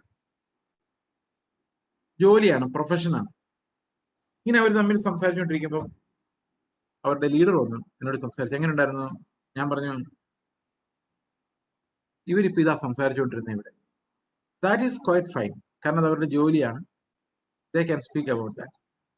പക്ഷെ എന്റെ ചോദ്യം അതല്ല. ഞാൻ ഓങ്കോളിൽ എന്ത് ചെയ്യണമെന്ന് തീരുമാനിക്കാനുള്ള ഡയറക്ടർ ബോഡി ഇവരെന്താണ് ചെയ്യുന്നത്? അവർ എന്നെ നിയന്ത്രിക്കണം എന്ന് ഞാൻ സമ്മതിച്ചു തരാൻ എന്റെ കയ്യിൽ എന്ത് കാരണമാണുള്ളത്? Why should I obey you? Tell me a reason. Because you give me mama. That's the only reason. അതുകൊണ്ട് ഈ പണി വേണ്ട എന്ന് പറയാൻ വേണ്ടിയാണ് ഞാൻ വന്നതെന്ന് പറഞ്ഞിട്ട്. Because we take decisions as per Mammon. ഇതൊക്കെ അടിമത്വം. നമുക്ക് വേറെ വഴിയില്ല. നമുക്ക് ഈ ബുദ്ധിയുടെ ഒരു വഴിയേ ഉള്ളൂ ആകെ. അതിന് നമ്മൾ അടിമകളാ, വേറെ ഒന്നും നമുക്ക് ചിന്തിക്കാൻ കഴിയില്ല. കാസ്റ്റ്, റിലീജിയൻ, എഡ്യൂക്കേഷൻ, മണി, നമ്മുടെ ചിന്തകളെല്ലാം സ്വാധീനിക്കുന്നതും തീരുമാനം എടുപ്പിക്കുന്നതൊക്കെ ഇങ്ങനെയുള്ള ഫാക്ടേഴ്സാണ്, ലോകത്തിന്റെ ഫാക്ടേഴ്സാണ്. ഇതിനെ നമ്മൾക്ക് സ്ലേവറി എന്ന് വിളിക്കാം. സ്ലേവറി, അടിമത്വം. We are slaves of sin. കല്യാണം കഴിക്കും. ഞാൻ സ്ലേവറിയെ കുറിച്ച് പറയാൻ നേരത്തെ എന്റെ ജീവിതത്തിൽ 2 പ്രധാനപ്പെട്ട പ്രശ്നങ്ങൾ എനിക്കുണ്ടായിരുന്നു. ഒന്ന്, എനിക്ക് റിസർവേഷൻ ഇല്ലാതെ ട്രെയിനിൽ യാത്ര ചെയ്യാൻ ഇഷ്ടമില്ല. നിന്ന് പോകാന്ന് പറഞ്ഞാൽ എന്നെ കൊണ്ട് അസാധ്യമായിരുന്നു. കാരണം ഞാൻ വലിയ തടിയനായിരുന്നു, ഒരു ഇത്തിരി കുറഞ്ഞതാണ്. ഒരു തടിയും വെച്ചോണ്ട് എന്നെ നേരത്തെ കണ്ടിട്ടുള്ളവർക്ക് ഒരുപക്ഷെ ചെറിയ വ്യത്യാസം തോന്നുമായിരിക്കും എന്നെ ഇപ്പൊ കാണുന്നു. കഴിഞ്ഞ 7-8 മാസമായിട്ട് വീട്ടിലിരിപ്പായതുകൊണ്ട് ഒരു ഡയറ്റിങ്ങിലൂടെ ഒരു 29 കിലോ കുറച്ചിട്ടാണ് ഞാൻ ഇവിടെ ഇരിക്കുന്നത്.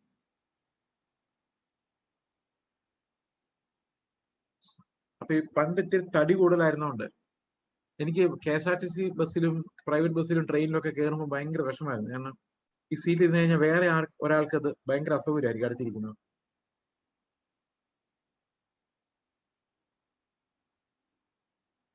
ഓക്കെ. അപ്പോൾ എനിക്ക് റിസർവേഷൻ ഇല്ലാതെ ഞാൻ എങ്ങും പോകില്ല, എൻ്റെ ഒരു നിർബന്ധമാണ്. പിന്നെ ഏത് മിഷൻ ഫീൽഡിൽ ചെന്നാലും I need A clean toilet. ഇത് രണ്ടും എനിക്ക് ഭയങ്കര നിർബന്ധം. പക്ഷെ ദൈവം ഇത് രണ്ടും തകർത്ത് തരിപ്പണമാക്കി. അതിനർത്ഥം എന്താണെന്നറിയാം? I can move as the Lord commands me. എനിക്ക് ഒബ്ജക്ഷൻസും തടസ്സങ്ങളൊന്നും അതില്ല, ഇതില്ല, അങ്ങനെയൊന്നുമില്ല. ഇപ്പൊ ദൈവത്തിന് ഏതെങ്കിലും ഒരു സ്ഥലത്ത് വിടണമെങ്കിൽ ആദ്യം അവിടെ ടോയ്ലറ്റ് പണിയണം, എന്നെ വിടണമെങ്കിൽ, അല്ലെങ്കിൽ ട്രെയിനിന് റിസർവേഷൻ ഒപ്പിച്ചു തരണം, ഇങ്ങനെയൊന്നുമില്ല. ഓക്കെ, ഞാനിത് പറയാൻ കാരണം നമ്മളെ അടിമകളാക്കി വെക്കുന്ന പല ഫാക്ടേഴ്സ് ഉണ്ട്. നമുക്ക് അതിനപ്പുറത്തേക്ക് മൂവ് ചെയ്യാൻ പറ്റില്ല. നമ്മുടെ ലിമിറ്റേഷൻ, എനിക്ക് ഈ ആഹാരം പിടിക്കുള്ളൂ ബ്രദർ, എനിക്ക് ഇങ്ങനെയുള്ള ചില ചിട്ടകളൊക്കെ ഉണ്ട്. അപ്പൊ God is limited. He cannot use you everywhere. He cannot ask you to go about anywhere He wishes you to go. അത് ശരിക്കും ഒരു വലിയ പ്രതിസന്ധി തന്നെയാണ്. ഓക്കെ, അപ്പോൾ പണം ഉള്ളിടത്ത് നമ്മൾ ഓടും, തിരിയും, മറിയും, ഇതെല്ലാം ഫ്ലഷാണ്. നമ്മുടെ തീരുമാനങ്ങൾ എടുപ്പിക്കുന്ന എല്ലാം നമ്മുടെ ജഡമാണ്. പ്രസംഗിക്കാൻ വിളിക്കുമ്പം ആരാണ് വിളിച്ചത്, എത്ര പേരുണ്ട്, എങ്ങനെയാണ്, ഇതൊക്കെ അന്വേഷിക്കുന്നത് എന്തിനാണെന്നറിയോ? Because he's not free, he's bound by Mammon. അവൻ കെട്ടപ്പെട്ട ഒരു അടിമയാണ്. His decisions are influenced by not by God's spirit but by worldly considerations. ഒരു സഭയിൽ പാസ്റ്ററായിട്ട് ചാർജ് എടുക്കാൻ നേരത്തെ how many believers are there, what's their financial status, why? Because he's a slave. Slave of what? Slave of sin, slave of the world. വിവാഹം കഴിക്കുമ്പോൾ ദൈവത്തിന് ഇഷ്ടമുള്ള ഒരാളെ കൊണ്ട് നിങ്ങളുടെ കുട്ടിയെ കല്യാണം കഴിപ്പിക്കാൻ പറ്റത്തില്ല. കാരണം എന്താ? Because you are not free. You are not free to allow God to take any decision. Because you believe only your caste has honest people, loving people. അപ്പൊ ദൈവത്തിന് അവന്റെ ഇഷ്ടത്തിനുള്ള ഒരാളെ തിരഞ്ഞെടുക്കാൻ പറ്റത്തില്ല. Because we are a slave. നമ്മുടെ ന്യായപ്രമാണം ദൈവത്തിന്റെ ഇഷ്ടം പോലെ, കാറ്റുപോലെ. പുതുതായി ജനിച്ചവരെ കുറിച്ച് എന്താ ബൈബിൾ പറയുന്നത്? അത് കാറ്റുപോലെ ആവുന്നു. കാറ്റ് എവിടുന്ന് വരുന്നു, എങ്ങോട്ട് പോകുന്നു നിങ്ങൾ അറിയുന്നില്ല. ആത്മാവിൽ ജനിച്ചവനെല്ലാം അങ്ങനെയാവും. That means is not bound. നമ്മുടെ തീരുമാനങ്ങൾ എടുക്കാനുള്ള മടിയും കർത്താവിന് വേണ്ടി പോകാനുള്ള മടിയൊക്കെ എവിടുന്നാ വരുന്നറിയോ? ബിക്കോസ് ഈ ചില അടിമത്തങ്ങളിൽ നിന്നാണ് വരുന്നത്. And we are slaves of our own flesh. ഈ പാപത്തിന്റെ അടിമത്തം എന്താണെന്ന് കാണിക്കാൻ വേണ്ടിയിട്ട് ഞാനിത് എക്സ്പ്ലെയിൻ ചെയ്തത്. ഈ പാപം അതിൽ ഏറ്റവും പ്രധാനപ്പെട്ട ഒരു കാര്യമാണ് നമ്മുടെ ആദ്യ പാഠങ്ങൾ, ലോകത്തിന്റെ ആദ്യ പാഠങ്ങൾ. We are a slave of that first lessons, elementary principles of this world. ലോകത്തിലെ ചില ആദ്യ പാഠങ്ങൾ നമുക്ക് നോക്കാം എന്തൊക്കെയാണ്. നിങ്ങൾക്ക് പറയാമോ ലോകത്തിന്റെ പാഠം എന്ന് കേൾക്കുമ്പോൾ ആദ്യം നിങ്ങളുടെ മനസ്സിലോട്ട് വരുന്നത് എന്തായിരിക്കും? പണം. പണമില്ലാത്തവൻ പിണം. ശവം. പിണം എന്ന് പറഞ്ഞാൽ ശവം. പണമില്ലാത്തവൻ പിണം എന്ന് പറഞ്ഞാൽ പണമില്ലാത്തവൻ വെറും ശവം എന്നാണ് ഇവിടുത്തെ മലയാളത്തിൽ ഒരു പഴയ ചൊല്ല്. ഒത്തിരി വിശ്വാസികൾ ചിന്തിക്കുന്നുണ്ട് മണി. ഇനി മിനിസ്ട്രി പോലും ഈ പണം ഉണ്ടാക്കാൻ വേണ്ടിയും പലർക്കും ഉണ്ടാക്കി കൊടുക്കാൻ വേണ്ടിയും, മോഹങ്ങളെ ഉണ്ടാക്കാൻ വേണ്ടി. പാപത്തിന്റെ അടിമത്തം ഇതല്ല. We can think only in terms of our nature, flesh, our decides. അപ്പൊ ഇതിനകത്ത് സ്വയം രക്ഷപ്പെടാൻ നമുക്ക് കഴിയില്ല. കാരണം we don't have a redeemed body. It's under process. That means it will be revealed in glory later, at a later time.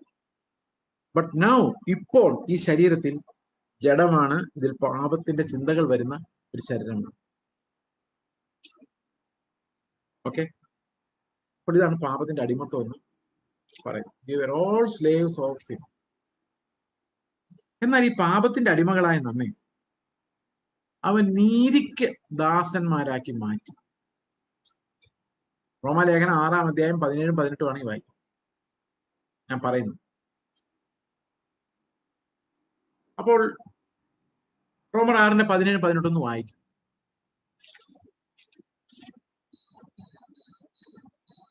നിങ്ങൾ പാപത്തിന് ദാസന്മാരായിരുന്നുവെങ്കിലും നിങ്ങളെ പഠിപ്പിച്ച ഉപദേശ രൂപത്തെ ഹൃദയപൂർവ്വം അനുസരിച്ച് പാപത്തിൽ നിന്ന് സ്വാതന്ത്ര്യം ലഭിച്ചു നീതിക്ക് ദാസന്മാരായി തീർന്നത് കൊണ്ട് ദൈവത്തിന് സ്തോത്രം. നീതിക്ക് ദാസന്മാരായി തീർന്നത് കൊണ്ട് ദൈവത്തിന് സ്തോത്രം. അപ്പൊ രണ്ട് ദാസ്യത്വത്തെ കുറിച്ച് ഇവിടെ പറയുന്നുണ്ടെന്ന്, പാപത്തിന്റെ ദാസ്യത്വവും മറ്റൊന്ന് നീതിയുടെ ദാസ്യത്വവും. എങ്ങനെ നമ്മൾ രക്ഷപ്പെട്ടത് പാപത്തിന്റെ ദാസ്യത്വത്തിൽ നീതിയുടെ ദാസ്യത്വത്തിലേക്ക്? അപ്പോസ്തലന്മാരുടെ ഉപദേശം ശ്രദ്ധയോടെ അനുസരിച്ചിട്ടാണ്, അല്ലെ? എന്താ പറഞ്ഞിരിക്കുന്നത്? നിങ്ങൾ പാപത്തിന്റെ ദാസന്മാരായിരുന്നെങ്കിലും നിങ്ങളെ പഠിപ്പിച്ച ഉപദേശ രൂപത്തെ, so A form of doctrine given to you by the apostles, അതിനെ അനുസരിക്കുമ്പോഴാണ് നമുക്ക് എന്ത് സംഭവിക്കുന്നത്? പാപത്തിന്റെ അടിമത്തത്തിൽ നമ്മൾ മാറി നീതിയുടെ അടിമകളായി മാറുന്നത്. എപ്പോഴാണ്? അപ്പോസ്തലന്മാർ നമുക്ക് തന്ന ആ ഒരു ഉപദേശ രൂപത്തെ ശ്രദ്ധയോടെ കരുതലോടെ അനുസരിക്കുന്നു. When you obey the apostolic doctrine, you are liberated from the slavery of sin to slavery of godly divine righteousness. അടിമകൾ രണ്ടിടത്ത് നിസ്സഹായരാണ്. ആദ്യത്തെ കേസിൽ അടിമകൾക്ക് പാപം ചെയ്യാതിരിക്കാൻ പറ്റില്ല. എന്നാൽ രണ്ടാമത്തെ കേസിൽ ആളുകൾക്ക് നീതിമാന്മാരാകാതിരിക്കാൻ പറ്റില്ല. അതിനാണ് നമ്മൾ നീതിയുടെ ദാസ്യത്വം അല്ലെങ്കിൽ സ്ലേവറി എന്ന് പറയുന്നത്. ഈ പാപത്തിന്റെ ദാസ്യത്വത്തെ കുറിച്ച് നമ്മൾ പറയുമ്പോൾ ഇത് നമുക്ക് മനസ്സിലാകുന്ന എങ്ങനെയാണ്? Do you still know that you are one slaves of sin? നിങ്ങൾ പാപത്തിന്റെ അടിമകളായിരുന്നു അല്ലെങ്കിൽ ഇപ്പോഴാണ് എന്ന് നിങ്ങൾ ആരെങ്കിലും മനസ്സിലാക്കുന്നുണ്ടോ? അത് മനസ്സിലാക്കണമെങ്കിൽ എന്ത് വേണം? റോമാലേഖനം 5-ാം അധ്യായത്തിന്റെ 11-ാം വാക്യം, 20-21 വാക്യങ്ങൾ ഞാൻ വായിക്കാം. റോമർ 5:20. എന്നാൽ ലംഘനം പെരുകേണ്ടതിന് ന്യായപ്രമാണവും ഇടയിൽ ചേർന്ന് വന്നു. പാപം പെരുകിയെടുത്ത് കൃപ അത്യന്തം വർദ്ധിച്ചു. അപ്പൊ കൃപ വർദ്ധിക്കണമെങ്കിൽ എന്ത് ചെയ്യണം? ഈ ഹൈപ്പർ ഗ്രേസ് എന്ന് പറഞ്ഞൊരു ഉപദേശം വന്ന് കുറെ പേരെ വഴിതെറ്റിച്ച് ഈ വാക്യം വെച്ചിട്ടാ. എന്താ അവർ പറഞ്ഞെന്നറിയാം? ഇതാണ് കൃപ പെരുകാൻ. പാപം നിങ്ങൾ ചെയ്യുന്നതനുസരിച്ച് നിങ്ങളുടെ മേലിൽ കൃപ പെരുകും. നിങ്ങൾ കൃപ പെരുകാൻ വേണ്ടി പാപം ചെയ്യാൻ അവർ പറഞ്ഞൊന്നുമില്ല കേട്ടോ. പക്ഷെ ഇങ്ങനെ പറഞ്ഞു, പാപം ചെയ്താൽ നിങ്ങൾ വിഷമിക്കേണ്ട, പാപം ചെയ്യുന്നതനുസരിച്ച് നിങ്ങൾക്ക് കൃപ പെരുകിക്കൊണ്ടിരിക്കാം. സെയിം അത് തന്നെയാണ്. That means you can do anything എന്നുള്ള ലൈസൻസ് ആണ്. പക്ഷെ എങ്ങനെ പാപം പെരുകുന്ന കാര്യം ഇവിടെ പറഞ്ഞേക്കുന്നത്? ചെയ്തു പെരുകുന്നതിനെ കുറിച്ചാണോ അവിടെ പറഞ്ഞേക്കുന്നത്? അല്ല. മുഴുവൻ വായിക്കാത്തോണ്ട്, നമ്മുടെ വേദപുസ്തകത്തിൽ മുഴുവൻ വായിക്കാത്തോണ്ട് ഒത്തിരി പ്രോബ്ലംസ് നമുക്കുണ്ട്. നോക്കിയേ എന്താ അവിടെ പറഞ്ഞിരിക്കുന്നത്? റോമർ 5:20. ലംഘനം പെരുകേണ്ടതിന് എങ്ങനെ പെരുകിയത്? ന്യായപ്രമാണവും ഇടയിൽ ചേർന്നു വന്നു. അപ്പൊ എങ്ങനെയാ ലംഘനം പെരുകിയത്? ന്യായപ്രമാണം ഇടയിൽ വന്നോണ്ട്, അല്ലെങ്കിൽ നമുക്ക് ലംഘനം ഉണ്ടെന്ന് പോലും നമുക്ക് അറിയാൻ മേല. അല്ലാതെ ചെയ്തു പെരുകിയതല്ല. ആണോ അങ്ങനെയാണ് എഴുതിയിരിക്കുന്നത്? ലംഘനം ചെയ്താൽ, പാപം ചെയ്താൽ കൃപ പെരുകുന്നാണോ? അല്ല. ന്യായപ്രമാണം വന്ന് കയറി നമ്മളെ നിരപ്പാക്കും. ന്യായപ്രമാണം പറഞ്ഞു തരും, പാപിയാണ്, മഹാപാപിയാണ്, നിനക്ക് രക്ഷയും എന്ന് ന്യായപ്രമാണം പറഞ്ഞു തരുമ്പോൾ നമുക്ക് എന്തുണ്ടാവും? നമ്മുടെ പാപങ്ങൾ പെരുകും. മീൻസ് നമ്മൾ വലിയ പാപികളാണ് നമ്മൾ തിരിച്ചറിയും. നമ്മൾ ദൈവത്തിന് മുമ്പിൽ ഭയങ്കര ഗമയ്ക്ക് പോയി നിന്ന് അവകാശം പറഞ്ഞ് മക്കളല്ലേ കർത്താവേ എന്നൊക്കെ ചോദിച്ച് പ്രാർത്ഥിച്ചുകൊണ്ടിരുന്നത്. അപ്പോഴാണ് ന്യായപ്രമാണത്തിലെ കൽപ്പനകളൊന്നും അനുസരിക്കാതെ ഡയലോഗ് അടിക്കുന്നുള്ള കാര്യം മനസ്സിലാകും. അപ്പൊ ഒരു കാര്യം പിടികിട്ടും, ഞാൻ പാപത്തിന്റെ അടിമയാണ്. അത് മനസ്സിലാക്കി തരുന്ന ആരാണ്? ദൈവത്തിന്റെ ന്യായപ്രമാണമാണ്. അപ്പൊ ന്യായപ്രമാണം എന്തിനുള്ളതാ? നമുക്ക് പാപബോധം വരുത്താനുള്ളതാ. ആണോ? ഈ ന്യായപ്രമാണം നമ്മളെ നീതിമാന്മാരാക്കാൻ വേണ്ടിയുള്ളതല്ലായിരുന്നു. അത് നമുക്ക് പാപബോധം വരുത്താനുള്ളതായിരുന്നു. അപ്പൊ ഹൈപ്പർ ഗ്രേസ് ആയിട്ട് പറഞ്ഞു, അതാണ് ഞങ്ങൾ പറഞ്ഞത്, നമുക്കിനി പാവബോധം അല്ല വരേണ്ടത്, നീതിബോധമാണ്. അങ്ങനെ ഒരു സെപ്പറേറ്റ് ബോധം ഇല്ല. നീതിബോധം ഉള്ളത് കൊണ്ടാണ് ഞാൻ പാവിയാന്ന് എനിക്ക് മനസ്സിലാകുന്നത്, അല്ലെ? നീതി എന്താണെന്ന് അറിയത്തില്ലെങ്കിൽ എനിക്ക് പാപം എന്താണെന്നറിയോ? അപ്പൊ നീതി എന്താന്ന് എനിക്ക് മനസ്സിലായപ്പോഴാണ് അയ്യോ ഞാൻ പാവിയാണല്ലോ എന്ന്. ക്രിസ്തുവിന്റെ നീതി എനിക്ക് മനസ്സിലായപ്പോൾ, ക്രിസ്തുവിന്റെ ന്യായപ്രമാണം എനിക്ക് മനസ്സിലായപ്പോൾ എനിക്ക് ഒരു കാര്യം പിടികിട്ടി, അയ്യോ ഞാൻ സ്വർഗത്തിൽ പോകാനുള്ള ഒരു സാധ്യതയുമില്ല. I am a sinner, I am a wicked man, I am an enemy of God എന്ന് എനിക്ക് മനസ്സിലായി. ഇങ്ങനെ എന്റെ ലംഘനം പെരുകിയത്. ഈ ലംഘനം പെരുകിയതിന് ഏറ്റവും നല്ല എക്സാമ്പിൾ ഞാനാണ്. ഞാൻ മാനസാന്തരപ്പെടുന്ന നേരത്ത്, അതിന് 1 മിനിറ്റ് മുമ്പ് വരെ എനിക്ക് ഒരു പാപവും ഇല്ലായിരുന്നു, ഒരു പാപവും ഇല്ലായിരുന്നു. അതായത് എന്നോട് ആരെങ്കിലും നിങ്ങൾ എന്തെങ്കിലും പാപം ചെയ്തിട്ടുണ്ടോ എന്ന് വെച്ചാൽ ഞാൻ ഉറപ്പായിട്ടും പറഞ്ഞേനെ ഞാൻ ഒരു പാപവും ഇന്നേ വരെ ചെയ്തിട്ടില്ല എന്ന് പറഞ്ഞേ. അല്ല, ഒരുപക്ഷെ ഇങ്ങനെയെങ്കിലും പറഞ്ഞു. പാപമൊക്കെ ചിലതൊക്കെ വന്നിട്ടുണ്ട്, പക്ഷെ അതൊക്കെ അപ്പൊ തന്നെ സെറ്റിൽ ആക്കിയിട്ടുണ്ട് എന്നേ പറയുമായിരുന്നു. പക്ഷേ ഈ ന്യായപ്രമാണം എനിക്ക് മനസ്സിലായപ്പോ ഒരു കാര്യം മനസ്സിലായി, എന്നെപ്പോലൊരു മഹാഭാവി ലോകത്തൊരിടത്തുമില്ല. ഇതെങ്ങനെയാണ് വർദ്ധിച്ചതെന്നറിയോ? എന്റെ ഉള്ളിൽ എങ്ങനെ പെരുകിയത് എങ്ങനെയാണെന്നറിയോ? ഞാൻ കർത്താവിന്റെ ന്യായാധിപ സിംഹാസനത്തിന് മുമ്പിൽ നിൽക്കുവാണ്. എനിക്ക് ഒരു വിധി വേണം രക്ഷപ്പെടാൻ. അതിനാണ് നീതീകരണം എന്ന് പറയുന്നത്. അപ്പൊ കർത്താവിന്റെ ന്യായാധിപ സിംഹാസനത്തിന് നിൽക്കുമ്പോൾ എന്റെ ചിന്ത എന്താണെന്ന് വെച്ച് കഴിഞ്ഞാൽ, കർത്താവിന് എന്നെ ഭയങ്കര ഇഷ്ടമാണ്. കാരണം പള്ളിയിൽ കൃത്യമായിട്ട് പോകുന്നുണ്ട്, പ്രാർത്ഥിക്കുന്നുണ്ട്, മറ്റ് കൊസറക്കൊള്ളി പരിപാടികൾക്കൊന്നും ഇല്ല.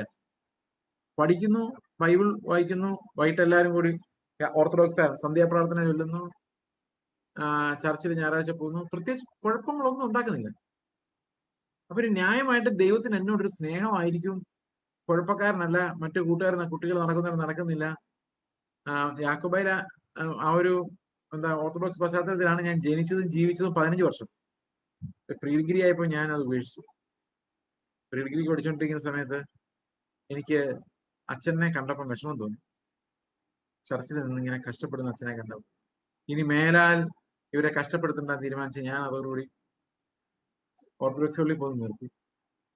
ഈ കഷ്ടം തോന്നാനുള്ള കാരണം എന്ന് വെച്ച് കഴിഞ്ഞാൽ ഇവര് ചെയ്യുന്ന എന്തെന്ന് ഇവർ അറിയുന്നില്ല എന്നുള്ളതായിരുന്നു. അവരങ്ങോട്ട് തിരിയുന്നു, ഇങ്ങോട്ട് തിരിയുന്നു, കുന്തിരിക്കം എടുത്ത് കൊടുക്കുന്നു, അത് വീശി കാണിക്കുന്നു, കുറച്ച് പുക നിറയുന്നു, കിലുകില് മണിയടിക്കുന്നു. എന്തിനാ ഇങ്ങനെയൊക്കെ? യേശുക്രിസ്തുവും ശിഷ്യന്മാരും കൂടെ വട്ടം കൂടിയിരുന്ന് ഇതായിരുന്നോ പരിപാടി? ഇടയ്ക്കിടയ്ക്ക് ശിഷ്യന്മാരെ വിളിച്ച് മലമുകളിൽ പോയിട്ട് ഇങ്ങനെ അവിടെ ഒരു തിരശ്ശീല കിട്ടി അതിനപ്പുറത്ത് നിന്ന് ഇങ്ങനെ മണിയടിക്കാൻ 2 ശിഷ്യന്മാരെ വെച്ചിരിക്കുമായിരുന്നു. ഞാൻ ഇങ്ങനെയൊക്കെ എനിക്ക് തലതിരിഞ്ഞ ചിന്തകളാണ് വരുന്നത്. ഞാൻ രക്ഷിക്കപ്പെട്ടൊന്നുമില്ല അന്ന്. അപ്പൊ എനിക്കൊരു കാര്യം മനസ്സിലായി, ഇതൊക്കെ മനുഷ്യനുണ്ടാക്കിയത്, ദൈവം ഇങ്ങനൊന്നും ആവശ്യപ്പെടുന്നില്ല. പിന്നെ എന്നെ ഏറ്റവും കൂടുതൽ വിഷമിപ്പിച്ച അവരുടെ ഒരു പാട്ടാണ്.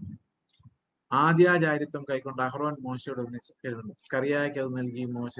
ഓർത്തഡോക്സ് വന്നവർക്കറിയാം, സ്കറിയ യോഹന്നാനേകി, യോഹന്നാൻ കർത്താവിനും കർത്താവുതൻ സ്ലീഹന്മാർക്കും നാനാജാതി വിഭാഗങ്ങൾക്ക് സ്ലീഹന്മാർ പാട്ടാ.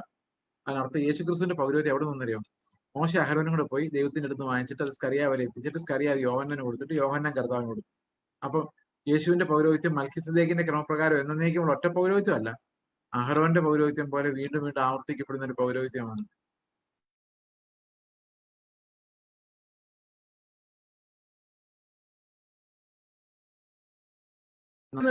പ്രാപിക്കാൻ പിന്നെ വേണ്ടാന്ന് വെച്ചു, കർത്താവ് അങ്ങ് ചേർന്നോട്ടെ എന്ന് വെച്ചു. അതേ പൗരോഹിത്യം തന്നെ. ഓക്കെ, അപ്പോൾ ഇങ്ങനെ ഞാൻ വിഗ്രഹങ്ങളെ ഉപേക്ഷിച്ചു, എല്ലാം ഉപേക്ഷിച്ചു. അപ്പൊ ദൈവത്തിന് മുമ്പിൽ എന്റെ മാർക്ക് ക്ലീൻ ആയിരിക്കും എന്ന് വിചാരിച്ചാണ് ഞാൻ 2ാം വർഷം ഡിഗ്രി വിദ്യാർത്ഥി ആയിരിക്കുമ്പോഴേ രക്ഷാനുഭൂതി വരും. അപ്പൊ സാത്താന്റെ കയ്യിൽ എനിക്കെതിരുള്ളൊരു കുറ്റപുസ്തകമാണ് വായിച്ചു കേൾപ്പിക്കാൻ. അവൻ്റെ ഉണ്ട് കേട്ടോ, നമ്മൾ ചെയ്യുന്ന എല്ലാ പണികളും. അവൻ വെറുതെ വിടുകയല്ല നിങ്ങൾ. അവരെന്ന് കർത്താവിനെ കുറിച്ച് വായിച്ചു കേൾപ്പിക്കും. നിങ്ങൾ പറയും, എന്നെ ഒരു ചെറിയ അഹങ്കാരത്തിന് വെട്ടിക്കളഞ്ഞ കർത്താവ് ദൈവന്മാരെ നീ എങ്ങനെ വെച്ചോണ്ട് എനിക്ക് സമാധാനം പറയാന്ന് പറയും. അത് വരും. പക്ഷെ ഒരു നല്ല വാർത്തയുണ്ട്, മരിച്ചു കഴിഞ്ഞപ്പോൾ മരിക്കുന്നതിന് മുൻപ് കർത്താവിന്റെ സന്നിധിയിൽ നമ്മൾ ഏറ്റു പറഞ്ഞാൽ നമ്മൾ രക്ഷപ്പെടും. പക്ഷെ അതിനൊരു കോർട്ട് വേണം. അവിടെ കർത്താവിന്റെ കോർട്ടിന് മുമ്പിലേക്ക് ഞാൻ ചെല്ലണം. അപ്പൊ ഞാൻ ഇങ്ങനെ ചെന്ന് നിൽക്കും. എനിക്ക് എത്ര മാർക്കാന്നറിയോ? 100 out of 100. ഒരു തെറ്റും ചെയ്യാത്ത വിശിഷ്ട മനുഷ്യൻ. ഒരർത്ഥത്തിൽ പറഞ്ഞാല് അങ്ങനെ ഒത്തിരി പേര് ചിന്തിച്ചുകൊണ്ടിരുന്നേ, ഞാൻ മാത്രമല്ല. എനിക്ക് സ്കൂളിൽ വെച്ച് കോൺടാക്ട് സർട്ടിഫിക്കറ്റ് എടുക്കുന്ന സാറ് കോൺടാക്ട് സർട്ടിഫിക്കറ്റ് എടുക്കുന്ന his character and contact are very good എന്ന് അങ്ങനെ കൊടുക്കാറില്ല. ആ സ്കൂളിന്റെ ചരിത്രത്തിൽ ഫസ്റ്റ് ആൻഡ് ലാസ്റ്റ് ഈ വെരി ഗുഡ് സർട്ടിഫിക്കറ്റ് മേടിക്കുന്ന ഞാനുണ്ടായിരുന്നു. അഭിനയമായിരുന്നു ഫുൾ. എന്റെ ഒറിജിനൽ സ്വഭാവം അവർ അറിഞ്ഞായിരുന്നെങ്കിൽ എന്നെ ഒരു ദിവസം പോലും സ്കൂളിൽ വെച്ചോണ്ടിരിക്കത്തില്ല. പക്ഷെ I knew how to act and then justify myself. അപ്പൊ കർത്താവിന് മുമ്പിൽ ഞാൻ ഭയങ്കര നീതിമാനായിട്ട് ചെയ്തത്. അപ്പോ സാത്താൻ എന്റെ കുറ്റം വായിച്ചേൽപ്പിക്കാം. ഈ ചേസ് ഉണ്ടല്ലോ, ഒരു കൊലപാതകനാണ്. ഞാൻ പറഞ്ഞു, എന്റെ കർത്താവേ, ഞാൻ ഒരിറച്ചിയും കഴിക്കുന്ന ആൾ പോലും അല്ല, വെജിറ്റേറിയൻ. ഞാനൊരു കോഴിയെ പോലും കൊന്നിട്ടില്ല. അപ്പൊ കർത്താവ് പറഞ്ഞു, കോഴിയെ കൊല്ലുന്നുണ്ടെന്നും കുഴപ്പമില്ല, പക്ഷെ സഹോദരനെ ദ്വേഷിക്കുന്നവനെല്ലാം കൊലപാതകനാണ്. അപ്പൊ എന്റെ ലംഘനം പെരുകിയോ? പെരുകി. 0 ആയിരുന്നു, പെരുകി. അപ്പൊ എനിക്ക് മനസ്സിലായി, എന്റെ ദൈവം ഇങ്ങനെയാണോ ന്യായവിധി? ഞാൻ തീർന്നല്ലോ കർത്താവേ. കൊലപാതക കുറ്റമുള്ള ഒരുത്തനെ രക്ഷിക്കാൻ പറ്റുമോ? വെറുതെ വിടാൻ പറ്റുമോ? അടുത്ത വ്യഭിചാരം, സകലതും എല്ലാം ഞാൻ സമ്മതിക്കേണ്ടി വരുമോ? ഒന്നും ചെയ്തിട്ടില്ല, പക്ഷെ ഇത് കേൾക്കുമ്പോൾ അകത്തുനിന്ന് മതി, നോട്ടം മതി, ആഗ്രഹം മതി, അവിടെ എല്ലാം കൽപ്പനകൾ ലംഘിക്കപ്പെടുക.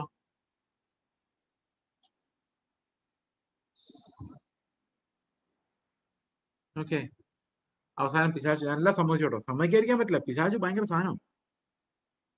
അവൻ ഇവിടെ നമ്മളോട് കള്ളമൊക്കെ പറയും, പക്ഷെ ദൈവത്തിന്റെ അടുത്ത് നിന്ന് എല്ലാം ഉള്ളതുള്ളത് പോലെ പറയും. അപ്പൊ അവസാനം സാത്താൻ പറയാണ്, ഇവൻ ഒരു കുറ്റവും കൂടെ ഉണ്ട്, അതാണ് കുറ്റം. എന്ത്? ഇവനൊരു വിഗ്രഹാരാധിയാണ്. ഞാൻ പറഞ്ഞു, എന്റെ കർത്താവെ, ഞാൻ വിഗ്രഹങ്ങൾ ഉപേക്ഷിച്ചിട്ട് ഇപ്പൊ 4 വർഷമായി ഉപേക്ഷിച്ചിട്ട്. ഞാൻ നിന്നെ മാത്രം പ്രാർത്ഥിക്കുന്ന ഒരാളാണ്. ഒരു കന്യാമറിയാമോ വിശുദ്ധന്മാരോ ഒന്നും എനിക്കില്ല. അപ്പൊ കർത്താവ് പറഞ്ഞു, നിന്റെ വിഗ്രഹം ചർച്ചിനകത്തല്ല ഇരിക്കും, നിന്റെ ഹൃദയത്തിനകത്ത്. നീയാണ് ആ സാധനം, വിഗ്രഹം. നിനക്ക് ആളുകൾ നിന്നെ ബഹുമാനിക്കുന്ന ഇഷ്ടമാണ്, നല്ലത് പറയുന്ന ഇഷ്ടമാണ്, നല്ലത് കേൾപ്പിക്കാൻ വേണ്ടിയാണ് നീ ഇത്ര അഭിനയിക്കുന്നത്. Your idol is very strong. എന്റെ ഒറിജിനൽ വെളിയിൽ കാണിക്കാതെ ഞാൻ അഭിനയിക്കാനുള്ള കാരണം എന്താ? എന്റെ അടുത്തിരിക്കുന്ന ആൾ എന്നെ അംഗീകരിക്കാൻ വേണ്ടി. അപ്പൊ ഞാനൊരു വേഷം കെട്ട് നടത്തുന്നത് എന്റെ അടിമത്തത്തിന്റെ ഭാഗമാണ്. ഓക്കെയാണോ? അപ്പോ ഒരു കാര്യം എനിക്ക് മനസ്സിലായി, എനിക്ക് രക്ഷയില്ല, ഞാൻ പോയി തീർന്നു. എങ്ങനെ ലംഘനം പെരുകിയത്? ചെയ്ത് ലംഘനം പെരുകുമായിരുന്നു. കൃപ വ്യാപരിക്കുന്ന നമ്മുടെ ഹൃദയങ്ങൾ തകർക്കപ്പെടുമ്പോഴാണ്. തകർന്നു നുറുങ്ങിയുമുള്ളൊരു ഹൃദയത്തെ പാസ് ചെയ്തു പോകാത്ത കർത്താവിന്റെ കരുണയാണ് അവിടെ നമ്മളെ പൊതിയുന്നത്. ഞാൻ അവിടെ അലറി കരയുകയായിരുന്നു, അലറി നിലവിളിച്ചു, എന്റെ കർത്താവെ, ഞാൻ പാവിയായ ഒരു മനുഷ്യൻ, നീ എന്നെ നരകത്തിലേക്ക് തന്നെ വിട്ടിട്ട്, വേറെ ഒന്നും ചോദിക്കാൻ എനിക്ക് റൈറ്റ് ഇല്ല, നരകത്തിലേക്ക് തന്നെ വിട്ടിട്ട് നിന്റെ മുഖം എന്റെ നേരെ ഒന്ന് മാറ്റിയാൽ മാത്രം മതി. കർത്താവെ, എന്നെ എവിടെയെങ്കിലും വിട്ടേക്കെന്ന് പറഞ്ഞാൽ അലറിക്കാരും. When I remember that, even after 26 years, I still can feel that cry. അതിന്റെ പെയിൻ, അതിന്റെ അതിന്റെ ഏങ്ങൽ, still I feel it sometimes. Because it is such a humbling breaking. അപ്പൊ ന്യായപ്രമാണം കൊണ്ട് അത് ബ്രേക്ക് ആവും. ഈ ന്യായപ്രമാണം നമുക്ക് അങ്ങനെ കഠിനമായൊരു പാവബോധം തരണം. അല്ലെങ്കിൽ നമ്മൾ ന്യായപ്രമാണം വേണ്ട രീതിയിൽ ഉപയോഗിക്കുന്നില്ല എന്നതിന്റെ അർത്ഥം. നമ്മൾ ന്യായപ്രമാണം പുതിയ നിയമമല്ല, പഴയ നിയമത്തിലെ മോശയുടെ പുസ്തകങ്ങൾ എഴുതുന്നതിനകത്ത് ഒരു സ്കീമുണ്ട്. ആ സ്കീം എന്താണെന്ന് വെച്ച് കഴിഞ്ഞാൽ ഇങ്ങനെയാണ്: വ്യവസ്ഥകൾ ബേസ്ഡ് ആണ്, നീതി ബേസ്ഡ് അല്ല. വ്യവസ്ഥകൾ ചെയ്താണ് നീതി ഉണ്ടാകുന്നത്, വിശ്വാസത്താലല്ല. ഓക്കെ, അപ്പോൾ ആ വ്യവസ്ഥകൾ, മോശയുടെ വ്യവസ്ഥകൾ നമ്മുടെ മുമ്പിൽ വെക്കുമ്പോൾ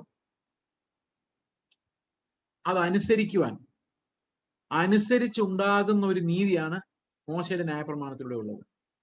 ആ പഴയ പുസ്തകങ്ങളെല്ലാം അതിന്റെ ബേസിസിലാണ് നൽകപ്പെട്ടിരിക്കുന്നത്, വ്യവസ്ഥകളുടെ ബേസിസിലാണ്.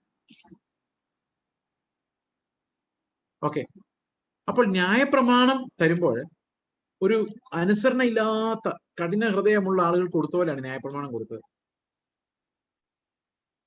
അതെങ്ങനെയാന്ന് വെച്ച് കഴിഞ്ഞാൽ കണ്ണിന് പകരം കണ്ണ്, പല്ലിന് പകരം പല്ല്.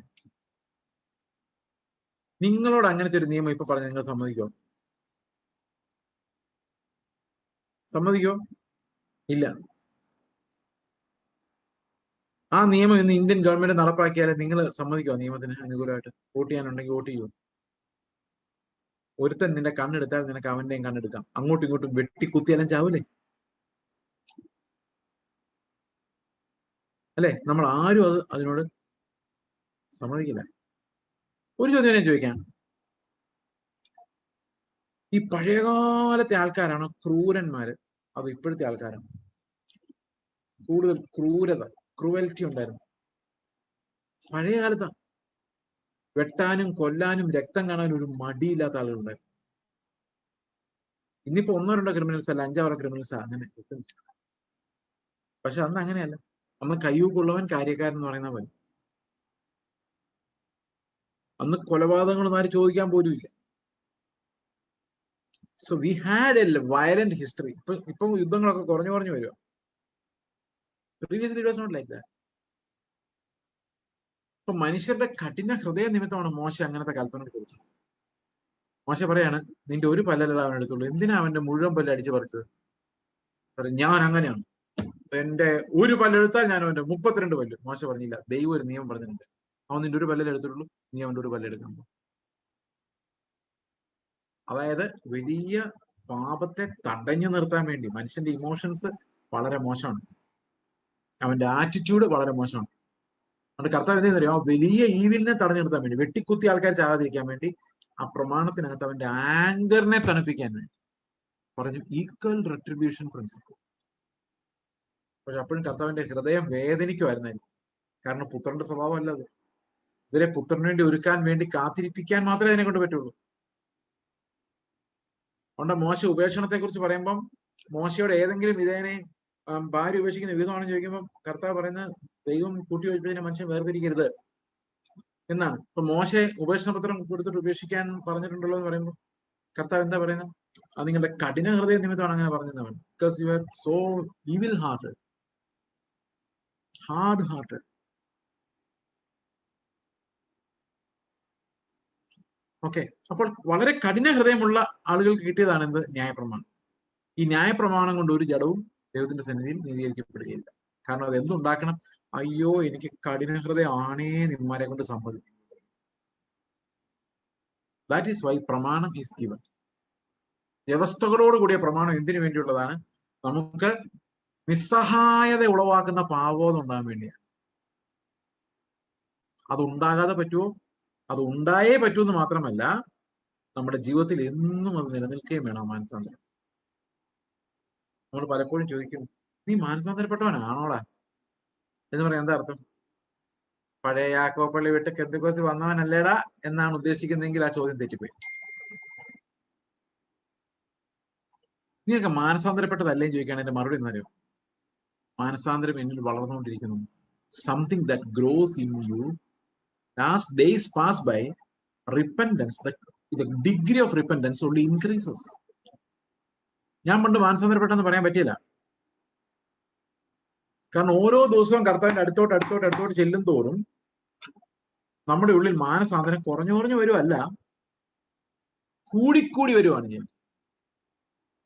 അപ്പൊ നിങ്ങൾ ഈ പാസ്റ്റർ ഇങ്ങനെ പറയാൻ കാരണം കൂടുതൽ പാപം നമ്മൾ ചെയ്ത് കൂടുതൽ അനുദപിച്ച്, ചില ആൾക്കാർ വിചാരിക്കുന്ന അനുദപിക്കണമെങ്കിൽ എന്തിനു പാപം ചെയ്യണമെന്ന്. എൻ്റെ ഒരു റിലേറ്റീവിന് ഒരു മകൻ ഭയങ്കര നല്ല കുട്ടിയാണ്, ഒരു തെറ്റും അവനിൽ കാണാനില്ല. അവരുടെ പേരൻസ് പറയായിരുന്നു, എനിക്ക് പേടിയാവുന്നു ഇവൻ എങ്ങനെ മാനസാന്തരപ്പെടും എന്ന് പറഞ്ഞാൽ അർത്ഥം മാനസാന്തരം വരികയല്ല, എല്ലാം നല്ലതാണ്, പിന്നെ എങ്ങനെ മാനസാന്തരപ്പെടും? ഞാൻ കഴിഞ്ഞ വർഷം 80 വയസ്സിന് മേലുള്ള ഒരാളോട് ചോദിച്ചു, എങ്ങനെ രക്ഷിക്കപ്പെട്ടു? പറഞ്ഞു കർത്താവിന്റെ കൺവെൻഷൻ കൈവയ്ക്കുക, അങ്ങനെ. ഞാനൊരു പാപിയാണെന്നും കർത്താവിനെ രക്ഷിക്കുമെന്നും, കർത്താവിനെ രക്ഷിക്കണേ ഞാനൊരു പാപിയാണേന്ന് ഹൃദയത്തിൽ എപ്പോഴെങ്കിലും തോന്നിയിട്ടുണ്ടോ? ഞാൻ പാപമൊന്നും ചെയ്യുന്നില്ല, പിന്നെ എങ്ങനെ അങ്ങനെ തോന്നുന്നു? പിന്നെ ഞാൻ വിചാരിച്ചു 82 വയസ്സല്ലേ ആയുള്ളൂ, പാപം ചെയ്ത് തുടങ്ങുന്നേ ഉള്ളായിരിക്കും എന്ന് ഞാൻ വിചാരിച്ചു. ഇൻസെൻസിറ്റിവിറ്റി അത് അടിമത്തത്തിന്റെ വേറൊരു ലക്ഷണം. It's a leprosy-like situation. You don't feel you have it. പാപത്തിന്റെ അടിമത്ത് നമുക്ക് മനസ്സിലാകുന്ന ന്യായപ്രമാണം നമ്മൾ when the law exposes us and shows us who we are, നമുക്ക് ഒരൊറ്റ വഴിയുള്ളൂ, കർത്താവേ എന്നെ രക്ഷിക്കണേ നിലവിളിക്കുക. അതിനുവേണ്ടി ശിശുപാലകനായിട്ടാണ് ഈ വടി എടുത്തുകൊണ്ട് ആരും നിൽക്കുന്നത്? ന്യായപ്രമാണം നിൽക്കുന്നത്. എന്തിനു വേണ്ടിയാ? കർത്താവിന്റെ അടുത്തേക്ക് എന്നെ ഓടിക്കാൻ വേണ്ടി. ഇതൊരു ബാലപാഠം. Salvation comes only by God's grace and not by human decision. ഇനി കുറച്ചുകൂടെ ഞെട്ടിപ്പിക്കാൻ സാധ്യതയുള്ള ഒരു കാര്യം ഞാൻ, some people believe the initial process of salvation is by grace, but sanctification is my effort also. ശ്രദ്ധിച്ചോ? കർത്താവ് എന്നെ മക്കളായി എടുക്കുന്ന കർത്താവ് തീരുമാനിച്ച കൃപയാണ്, പക്ഷേ വിശുദ്ധീകരിക്കപ്പെടുക എന്ന് പറയുന്നത് എന്റെ പ്രവൃത്തിയാണ്. You agree with that? I don't, because we are confused cleansing and sanctification. Cleansing and sanctification are two different things. Cleansing, okay, I'm not smoking, I'm not watching movies, or I'm not drinking. Okay, I'm not lying. I'm not doing evil things, dirty things. I'm not doing it. So that means I'm keeping myself clean. But that does not make me holy.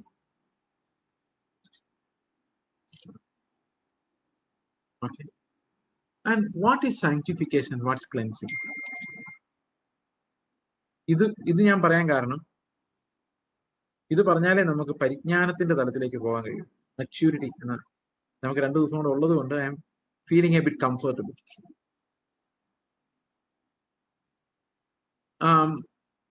Sanctification എന്ന് പറയുന്നത് എന്താ അറിയാം? It's not some amount of works that we do. It's not. യോഹന്നാന്റെ സുവിശേഷം 17-ാം അധ്യായത്തിന്റെ 19-ാം വാക്യം. John 17:19.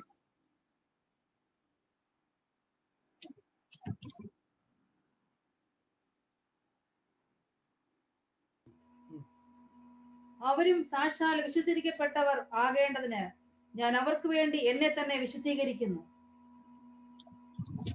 അവരും സാക്ഷാൽ വിശുദ്ധീകരിക്കപ്പെട്ടവർ ആകേണ്ടതിന് ഞാൻ അവർക്ക് വേണ്ടി എന്നെ തന്നെ വിശുദ്ധീകരിക്കുന്നു എന്ന് പറയുന്നത് അർത്ഥം. അപ്പൊ നമ്മൾ വിശുദ്ധീകരിക്കപ്പെട്ടവരാകാൻ വേണ്ടിയുള്ള അധ്വാനം ആരുടെ ആയിരുന്നു? കർത്താവിന്റെ ആയിരുന്നു. അങ്ങനെയല്ലേ? ഇനി 1 കൊരിന്ത്യർ ലേഖനം 1:30 വായിച്ചു.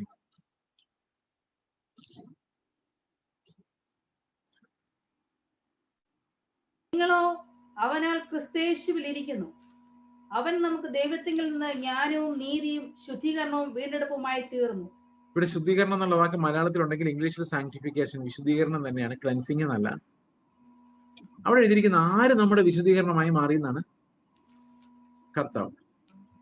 നാമോ അവനാൽ ക്രിസ്തുയേശുവിൽ ഇരിക്കുന്നു, അവൻ നമുക്ക് ദൈവത്തിൽ നിന്ന് ജ്ഞാനവും നീതിയും വിശുദ്ധീകരണവും വീണ്ടെടുപ്പും ആയി തീർന്നു. ഓക്കെ, ഇനി നമ്മൾ എബ്രായ ലേഖനം 12:10 വായിച്ചു.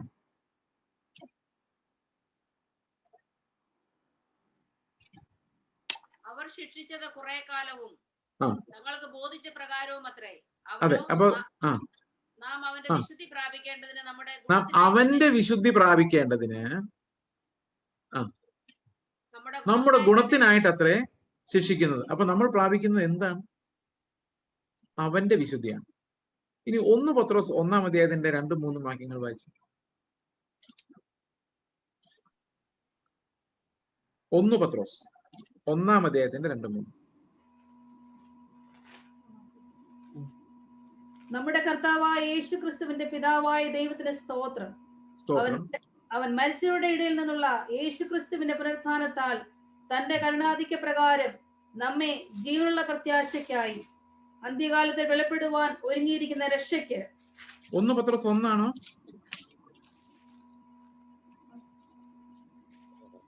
ചിതറിപ്പാർക്കുന്ന പരദേശികളും പിതാവായ ദൈവത്തിന്റെ മുന്നറിവിന് ഒത്തവണ്ണം ആത്മാവിന്റെ വിശുദ്ധീകരണം പ്രാപിച്ച് അനുസരണം കാണിപ്പാനും ആത്മാവിന്റെ വിശുദ്ധീകരണം പ്രാപിച്ച് അനുസരണം കാണിപ്പാനും. അപ്പൊ നമ്മൾ സാധാരണ വിചാരിക്കുന്ന അനുസരണം കാണിച്ച് വിശുദ്ധരാകുന്നതിനെ കുറിച്ചാണെങ്കിൽ ഇവിടെ പറയുന്നത് നേരെ തിരിച്ചാണ്. ആത്മാവിന്റെ വിശുദ്ധീകരണം പ്രാപിച്ച് അനുസരണം കാണിപ്പാൻ. That means it's an obedience that comes from sanctification. Obedience is not making you sanctified, but sanctification is making you obedient. Did you see the difference? So sanctification is a spiritual process, part of our salvation, done by God. അതെങ്ങനെയാണ് നമുക്ക് ലഭിക്കുന്നത്? ഈ foundations എന്ന് പറഞ്ഞാൽ എനിക്ക് തോന്നുന്നില്ല maturity എന്നുള്ള വിഷയത്തിലോട്ട് നമ്മൾ കിടക്കുമെന്ന്. But I can give you some ideas about maturity because that's only what I can do. But still we have to run through this justification, sanctification, glorification thing before we go to Christian maturity. Okay, briefly നമുക്ക് നോക്കാം. അപ്പോൾ sanctification എന്ന് പറയുന്ന process എന്താണെന്ന് ഞാൻ explain ചെയ്യാൻ ശ്രമിക്കാം. Okay, അതിന് നമുക്ക് ഒരു ഇത്തിരി ജനറൽ ആയിട്ട് നമ്മുടെ അപ്പോസ്തലിക ഉപദേശം എന്താണെന്ന് നോക്കേണ്ടതായിട്ടുണ്ട്. ഈ അപ്പോസ്തലന്മാരുടെ ഉപദേശം കേൾക്കുക എന്ന് പറയുന്നത് എല്ലാ വിശ്വാസികളുടെയും ഒരു നിർബന്ധിതമായ ഒരു കാര്യമായിരുന്നു. അതായത് 8 കാര്യങ്ങളാണ് പത്രോസ് എന്ന് ആദിമ സഭ അനുഷ്ഠിച്ചു പോകുന്നത്. പത്രോസ് ആദ്യം പ്രസംഗിക്കുമ്പോൾ അല്ലെ, അടിസ്ഥാന വേദോപദേശങ്ങൾ 8 എന്തൊക്കെയത്? മാനസാന്തരപ്പെടുക, സ്നാനപ്പെടുക, ആത്മാവിനെ പ്രാപിക്കുക, ഈ വക്രതയുള്ള തലമുറയിൽ നിന്ന് രക്ഷിക്കപ്പെടുക,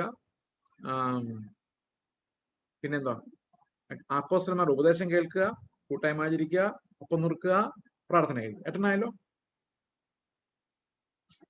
7 കഷ്ടപ്പെടണ്ട, 8 ഉണ്ട്. ഓക്കെ, നമ്മൾ വിട്ടുപോകുന്ന ഈ വക്രതയുള്ള തലമുറയിൽ നിന്ന് വേർപെടുക, അത് നമ്മൾ വിട്ടുപോകും. ഞാൻ ബ്രദറുകാരോട് ചോദിച്ചു ഇതെങ്ങനെ നിങ്ങളുടെ 7 എന്ന് ചോദിച്ചപ്പോൾ അവര് പരിശുദ്ധാത്മാവെന്ന ദാനം ലഭിക്കുന്നുള്ള അവർ കട്ട് ചെയ്തിട്ടുണ്ട്. അവർക്ക് വേണ്ടത് അവർ കട്ട് ചെയ്തു, നമുക്ക് വേണ്ടത് നമ്മൾ കട്ട് ചെയ്തു. അപ്പൊ ഏതായാലും 7 ആക്കി. നിങ്ങൾ അങ്ങനെ കഷ്ടപ്പെട്ട് 7 ആക്കണ്ട, അത് 8 തന്നെ ഇരുന്നോട്ടെ, നമുക്ക് 8 വേണം അല്ലേ? വേണ്ടേ? വേർപാടും വേണമല്ലോ.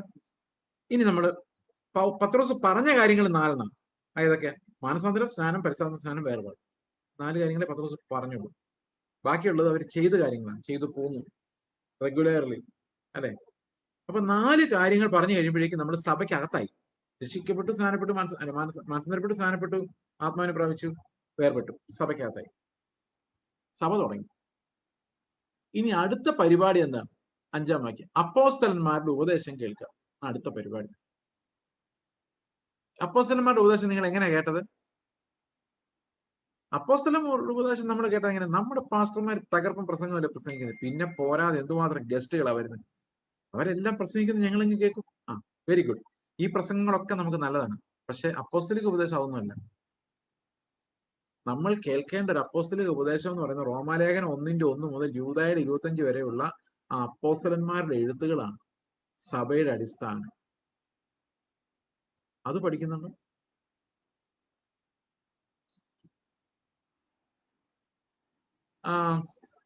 അതുകൊണ്ട് ഓരോ സഭയും ഈ ലേഖനങ്ങൾ അടിസ്ഥാനമിട്ട് അത് ഓരോ വിശ്വാസിയും പഠിക്കും. കാരണം ലേഖനങ്ങൾ റോമയിലെ സഭ വായിച്ചപ്പോൾ മതിയോ? UK സഭയും വായിക്കണ്ടേ?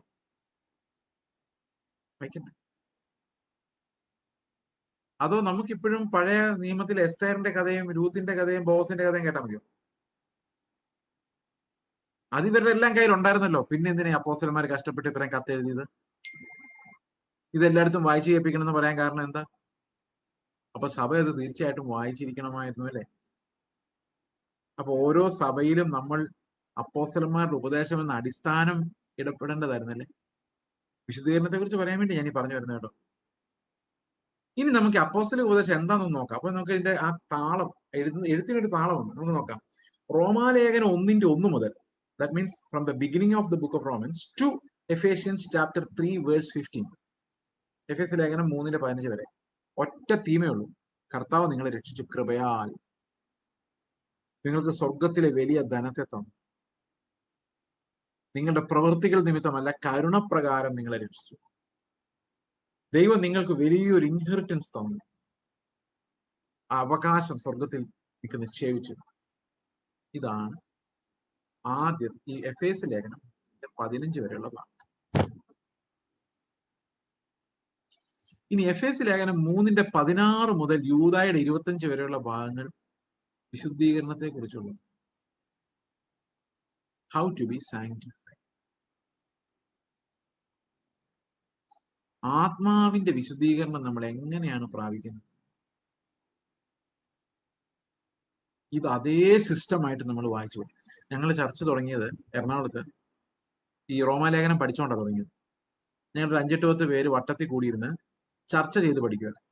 റോമാലേഖനം 1 മുതൽ 5 വരെ അടുത്ത മൺഡേ ബൈബിൾ സ്റ്റഡി ഉണ്ടായിരിക്കും. എല്ലാവരും വായിച്ചുകൊണ്ടിരുന്നു. ആരും പ്രസംഗിക്കൊന്നുമില്ല. എല്ലാവരും ആശയങ്ങൾ പങ്കുവെക്കും. അവർക്ക് എന്താ കിട്ടിയത്, എന്താ മനസ്സിലായത്. അങ്ങനെ പറഞ്ഞും പഠിച്ചും 2 വർഷം കൊണ്ട് ഞങ്ങൾ റോമാലേഖനം പൂർത്തിയാക്കി. അത് പൂർത്തിയായപ്പോഴേക്കും നമ്മുടെ സഭയിലെ വിശ്വാസികൾക്ക്, സഹോദരങ്ങൾ ഉപദേശത്തിൽ നിശ്ചയമുണ്ടായി.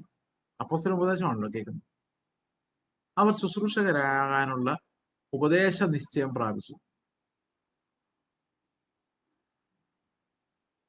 അങ്ങനെ നമുക്ക് അവരുടെ സ്ഥലത്ത് സഭകൾ തുടങ്ങാൻ പറ്റി. അവിടെ പ്രത്യേകിച്ച് പാസ്റ്റർമാർ ഓടി ചെല്ലേണ്ടാത്ത അവസ്ഥയുണ്ടായി. അവർ തന്നെ ശുശ്രൂഷകരായി. എങ്ങനെയാണ്? Because they were strong in the apostolic doctrine. നിങ്ങൾ റോമാ ലേഖനം ഉൾപ്പെടെയുള്ള ലേഖനങ്ങൾ നിങ്ങൾക്ക് മനസ്സിലായാൽ നിങ്ങൾ വീണ്ടും വീണ്ടും അടിസ്ഥാനമിടപ്പെടേണ്ടവരായി വരികയില്ല. പരിജ്ഞാനത്തിലേക്ക് പോകാൻ നിങ്ങൾക്ക് കഴിയണം.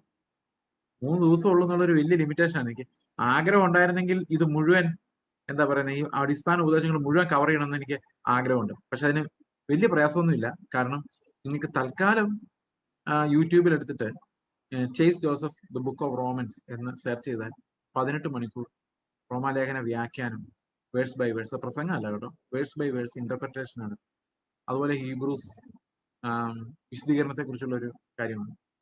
വിശുദ്ധിയെക്കുറിച്ചുള്ള മെസ്സേജ് ഇതൊക്കെ ഉണ്ട്, യൂട്യൂബിലുണ്ട്. Some of you feel like listening to it. ഞാൻ എന്റെ പ്രസംഗം ഒരിക്കലും പ്രൊമോട്ട് ചെയ്യാറില്ല, യൂട്യൂബ് വഴി ഷെയർ ചെയ്യാറില്ല. ഒരു തരത്തിൽ എന്റെ പ്രസംഗം സഹോദരങ്ങളെ എന്ന് പറയാറുമില്ല. കാരണം എന്ന് വെച്ച് കഴിഞ്ഞാൽ അതൊക്കെ ദൈവം ചെയ്തോട്ടെ എന്നുള്ളതാണ് എൻ്റെ ഒരു ഐഡിയ. എവിടെ എത്തണം, എങ്ങോട്ട് എത്തണം എന്നൊക്കെ ദൈവം തീരുമാനിച്ചോട്ടെ. But I'm telling you, എനിക്ക് 3 ദിവസത്തെ സഫോക്കേഷൻ തോന്നുന്നുണ്ട്. ഞാൻ പറയാണ്, if you want to know more about it you can go that way. Okay. അപ്പോൾ എഫേസ്യ ലേഖനത്തിന്റെ ഒരു ഓവർവ്യൂ എടുക്കുമ്പോൾ തന്നെ നമുക്ക് ഈ വിശുദ്ധീകരണം എന്താണെന്ന് മനസ്സിലാവും. അത് നമുക്ക് ഇങ്ങനെ കാണാം. 1:1 മുതൽ, എഫേസ്യ ലേഖനം 1:1 മുതൽ നമ്മൾ വായിച്ചാൽ അവിടെ ഇൻ ക്രൈസ്റ്റ് എന്നുള്ളൊരു പൊസിഷൻ നമുക്ക് കാണാം. ക്രിസ്തുവിൽ കാണുന്നുണ്ടോ? 1:3 സ്വർഗത്തിലെ സകല ആത്മീക അനുഗ്രഹങ്ങളാലും നിങ്ങളെ ക്രിസ്തു യേശുവിൽ, ഇൻ ക്രൈസ്റ്റ്. 4-ാം വാക്യത്തിൽ വരുമ്പോ പിന്നെ അവന്റെ മുമ്പിൽ നിങ്ങൾ വിശുദ്ധ നിഷ്കളങ്കരമാകേണ്ടതിന് ലോകസ്ഥാപനത്തിന് മുമ്പേ നമ്മെ അവനിൽ, ഇൻ ക്രൈസ്റ്റ്. ഇനി താഴോട്ട് വായിക്കുന്നവർ എല്ലാ വാക്യങ്ങളിലും തന്നെ ഉണ്ട് അവനിൽ, ഇൻ ക്രൈസ്റ്റ്. അവനിൽ നമുക്ക് അതിക്രമങ്ങളുടെ മോചനം എന്ന വീണ്ടെടുപ്പുണ്ട്. എല്ലാം അവനിൽ, എല്ലാം ഇൻ ക്രൈസ്റ്റ്. ഇൻ ക്രൈസ്റ്റ് എന്നുള്ളതിന്റെ പ്രത്യേകത എന്താണ്?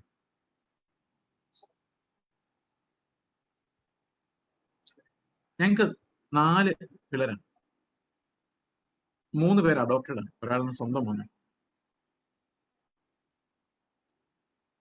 ഞാൻ സുവിശേഷ വേലയിൽ ഇറങ്ങുന്ന സമയത്ത് വിവാഹം കഴിക്കുന്നതിന് മുമ്പ് തന്നെ എന്റെ ഫാദറിനോട് പറഞ്ഞായിരുന്നു, സ്വത്ത് ഞാൻ കൈപ്പറ്റില്ല, വീട്ടിൽ നിന്നുള്ള പരമ്പരാഗത സ്വത്ത് എനിക്ക് വേണ്ട. കാരണം വയസ്സനാം കാലത്ത് അപ്പനെ നോക്കാൻ ചിലപ്പോൾ ഞാൻ ജീവനോടുണ്ടാവുമെന്ന് അറിയത്തില്ല. ബിക്കോസ് മിഷൻ ഫീൽഡ് എന്നുള്ളതായിരുന്നു എന്റെ മനസ്സിലുണ്ട്. So I don't expect anything. I don't promise anything. കാരണം it's like a wind, where I will blow, where I will go. ഇതൊന്നും എന്റെ കയ്യിലുള്ള കാര്യമല്ല. So I'm called to live my life as a wind എന്ന് ഞാൻ എൻ്റെ അപ്പനോട് പറയാം. അപ്പൊ വിവാഹം കഴിഞ്ഞപ്പോൾ ഞാൻ എൻ്റെ ഭാര്യയുടെ വീട്ടുകാരോടും പറഞ്ഞു, I'm not going to get or receive anything from you, neither from my father, and I'm not going to make a fixed deposit for myself or construct a house or invest in this world. I will blow like a wind and be snuffed out when God asked me to leave. ഇപ്പൊ കഴിഞ്ഞ ഒരു 6 മാസം മുമ്പ് എൻ്റെ അപ്പൻ എന്നോട് പറഞ്ഞു, നിനക്ക് എന്നെ വേണ്ട, എൻ്റെ സ്വത്തും വേണ്ട. ഞാൻ പറഞ്ഞു, അപ്പനെ വേണ്ട ഞാൻ പറഞ്ഞിട്ട്, if you are ready to come with me anywhere. അപ്പോ അപ്പം പറഞ്ഞു, ഞാൻ അങ്ങനെ ഒന്നും ഒരിടത്തും വരാൻ പോകുന്നില്ല എന്ന് മാത്രമല്ല, നിങ്ങൾക്കൊന്നും 1 രൂപ പോലും ഞാൻ തരാൻ ഉദ്ദേശിക്കുന്നു. ഞാൻ പറഞ്ഞു വേണ്ട. അടുത്ത സ്റ്റേറ്റ്മെന്റ് ഉണ്ട്, എൻ്റെ അനിയന് ഞാൻ കൊടുക്കില്ല. അതെന്താ? he's not a believer, he's a Catholic. He was a Jacobite, and he married a Catholic lady in a Catholic church. So പറഞ്ഞു, അങ്ങനെയല്ല, നിങ്ങൾക്ക് 2 പേർക്ക് ഓരോ ആൺകുട്ടികളുണ്ടല്ലോ, അവരുടെ പേരിൽ ഞാൻ എഴുതി വയ്ക്കും. What will you do? ഇതൊരു വലിയ പ്രോബ്ലം ഉണ്ട്. When my father looks at me, I have only one son. But when I look, I have 4. ഇതൊരു വലിയ കൊണൻഡ്രമാണ്. അപ്പൊ എന്റെ ഫാദർ എന്തുകൊണ്ടായി ബാക്കി 3 പേരെ കാണാത്തത്? He knows them, he loves them, no problem. But when it comes to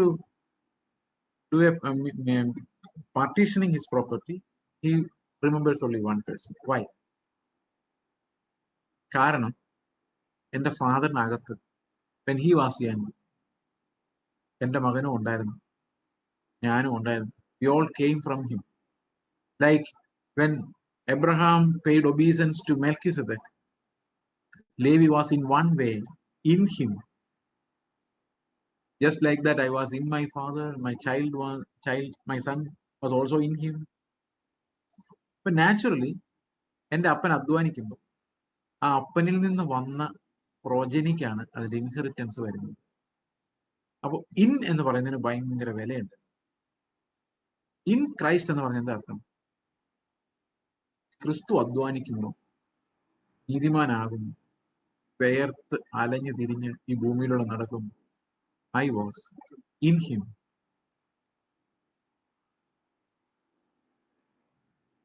And I was in him, and that's why I have a right over what Christ has. അവകാശം. In Christ എന്ന് പറയുന്നത് എന്നെ ഭയങ്കര സ്വത്തിന്റെ അവകാശിയാക്കി മാറ്റി. The labor of his hands, obedience unto death. നമ്മൾ നേരത്തെ വായിച്ച പോലെ അവരും സാക്ഷാൽ വിശദീകരിക്കപ്പെട്ടവരാകേണ്ടതിന് ഞാൻ അവർക്ക് വേണ്ടി എന്നെ തന്നെ വിശദീകരിക്കും. So sanctification is something that the Lord achieved for me by hard obedience, painful obedience. That's not a human thing. Divine sanctification is done by the Holy Spirit. ആത്മാവിന്റെ വിശുദ്ധീകരണം പ്രാപിക്കും. അപ്പൊ ഈ മക്കൾക്ക്, ഈ 3 മക്കൾക്ക് എന്തെങ്കിലും സ്വത്ത് കിട്ടണമെങ്കിൽ ആര് വഴിയേ കിട്ടുള്ളൂ?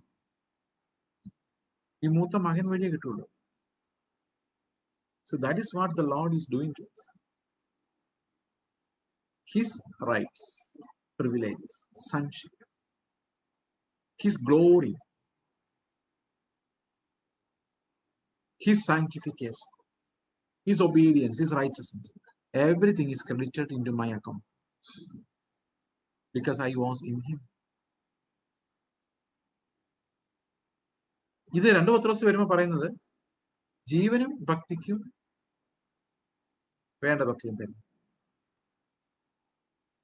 ഞാൻ ഈ ജീവനും ഭക്തിക്കും എന്നൊക്കെ ആദ്യം കേട്ടോണ്ടിരുന്നപ്പോ വിചാരിച്ചത് നമുക്ക് ജീവിക്കാനുള്ള അരിയും.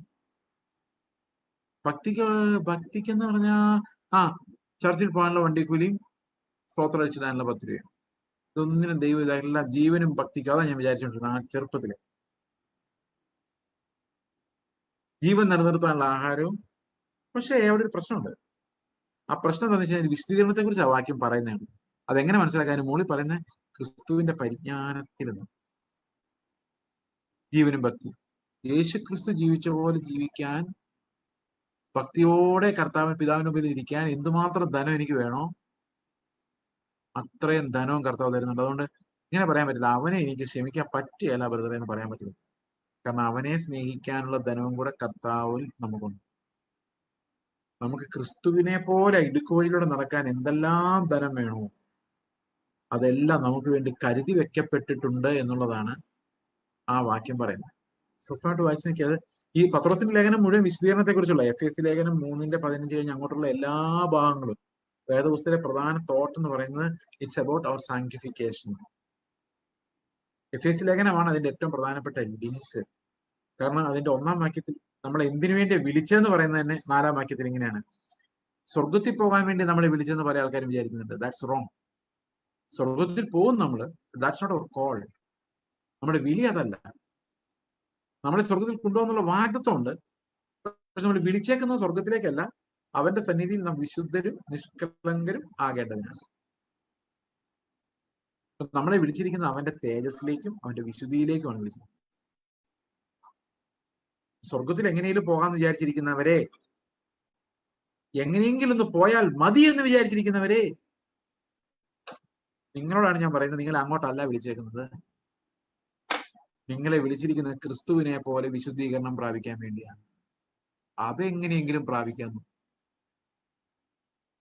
സ്വർഗത്തിൽ എങ്ങനെയെങ്കിലും പോയാൽ മതി എന്ന് പറയരുത്. എങ്ങനെയെങ്കിലും യേശുവിനെ പോലെ ആയാൽ മതി എന്ന് പറ. That's your call. എങ്ങനെയെങ്കിലും ക്രിസ്തുവിന്റെ തേജസ്സിൽ നിന്ന് കണ്ടാൽ മതിയായിരുന്നു വിചാരിക്കും. And that is our call. അതാണ് നിങ്ങളുടെ വിളിയും തെരഞ്ഞെടുപ്പും ഉറപ്പുവരുത്താൻ പറയുന്നത്. എങ്ങോട്ടാ വിളിച്ചേക്കുന്നത്? നമ്മളിപ്പോ സുവിശേഷം പറയാൻ പോകുമ്പോൾ പല സ്ഥലത്തേക്കും വിളിക്കും. ഉദാഹരണത്തിന് ഇപ്പൊ ഞാൻ നിങ്ങളുടെ സുവിശേഷം പറയാൻ പോയി, നിങ്ങൾ എല്ലാ അവിശ്വാസികളും വിചാരിച്ചു ഞാൻ പറയാം കടഭാരം ഉണ്ടല്ലേ ബ്രദർ?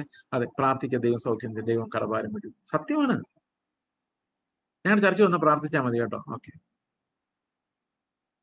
ഞങ്ങളുടെ ചർച്ചയിൽ പ്രാർത്ഥനാ ഗ്രൂപ്പൊക്കെ ഉണ്ട്. പ്രാർത്ഥിച്ച കാര്യങ്ങൾ നടക്കും. ഭയങ്കര പവറാ. ശരി, രോഗം ഉണ്ടല്ലേ, പ്രാർത്ഥിക്കാൻ ബ്രദറെ മാറും. ശരിയാണ്, ഇതൊക്കെ അവർ കേൾക്കും. പക്ഷെ ഇതിനിടയ്ക്കെങ്ങാനും എനിക്കൊരു കർത്താവിനോട് ഇത്തിരി കരുണ തോന്നിയിട്ട്, ഇതിനിടയിലെങ്ങാനും കർത്താവ് നിങ്ങൾക്ക് വേണ്ടി മരിച്ചു, നമ്മൾ ഇങ്ങനെ മരിച്ചാൽ നമ്മുടെ ശിക്ഷാവിധി നീങ്ങിപ്പോയി, സ്വർഗത്തിൽ നമ്മൾ ഇരിക്കുമെന്നെങ്ങാനും ഒരു വാക്ക് പറയാൻ ഈ ഇവാഞ്ചലിസ്റ്റിന് തോന്നിയാൽ, അങ്ങനെ തോന്നാറില്ല ഇപ്പം, അങ്ങനെയെങ്ങാനും തോന്നിയാൽ അത് അവന്റെ ഹൃദയത്തിൽ പ്രവർത്തിക്കാൻ അതേ പ്രവർത്തിക്കുള്ളൂ കേട്ടോ. അതാ രക്ഷാകരമായ സുവിശേഷം കേൾക്കണമല്ല, ആരും നന്നാവുന്നില്ല. അത് അവൻ കേൾക്കുമ്പോൾ ദൈവം അവനെ അകത്തോടെ വേറൊരു വിളി വിളിക്കും. അത് രോഗസൗഖ്യം വരാനുള്ള വിളിയല്ല, അത് അവന്റെ വിളിച്ച വിളിയാലുള്ള ആശ, ഒരാശ കൊടുത്തിട്ടാ വിളിക്കുന്നു. ആ വിളി എന്റെ കൂടെ നീ മഹത്വത്തിൽ ഇരിക്കും, എന്റെ പങ്കാളിയായി നീ മാറും, എന്റെ തേജസ്സിലേക്കും വിശുദ്ധിയിലേക്കും ഞാൻ നിന്നെ വിളിക്കും, എന്റെ പങ്കാളിത്തത്തിലേക്ക് ഞാൻ നിന്നെ വിളിക്കുന്നു. ആ വിളി നിങ്ങൾ കേട്ടിട്ടുണ്ടോ? അതോ പാസ്റ്റർ വിളി മാത്രമേ കേട്ടുള്ളൂ? ഇതിനിടയിലൂടെ സുവിശേഷം കേട്ടായിരുന്നു? അങ്ങനെ കേട്ടിട്ടാണ് നിങ്ങൾ വന്നെങ്കിൽ തീർച്ചയായിട്ടും നിങ്ങളുടെ ഉള്ളിൽ ഒരു ഞെരക്കം ഉണ്ടാവും, മാനസാന്തരത്തിന്റെ ഞെരക്കം ഉണ്ടാവും, തേജസ്സിന്റെ ഞെരക്കം, തേജസ് പ്രാപിക്കാൻ വേണ്ടിയുള്ള ഒരു തിടുക്കം ഉണ്ടാവും. ഇന്ന് ആ സുവിശേഷം അപ്രത്യക്ഷമായി പോയതിന്റെ തിടുക്കവും ഇല്ല. ശ്രദ്ധിച്ചിട്ടുണ്ടത്?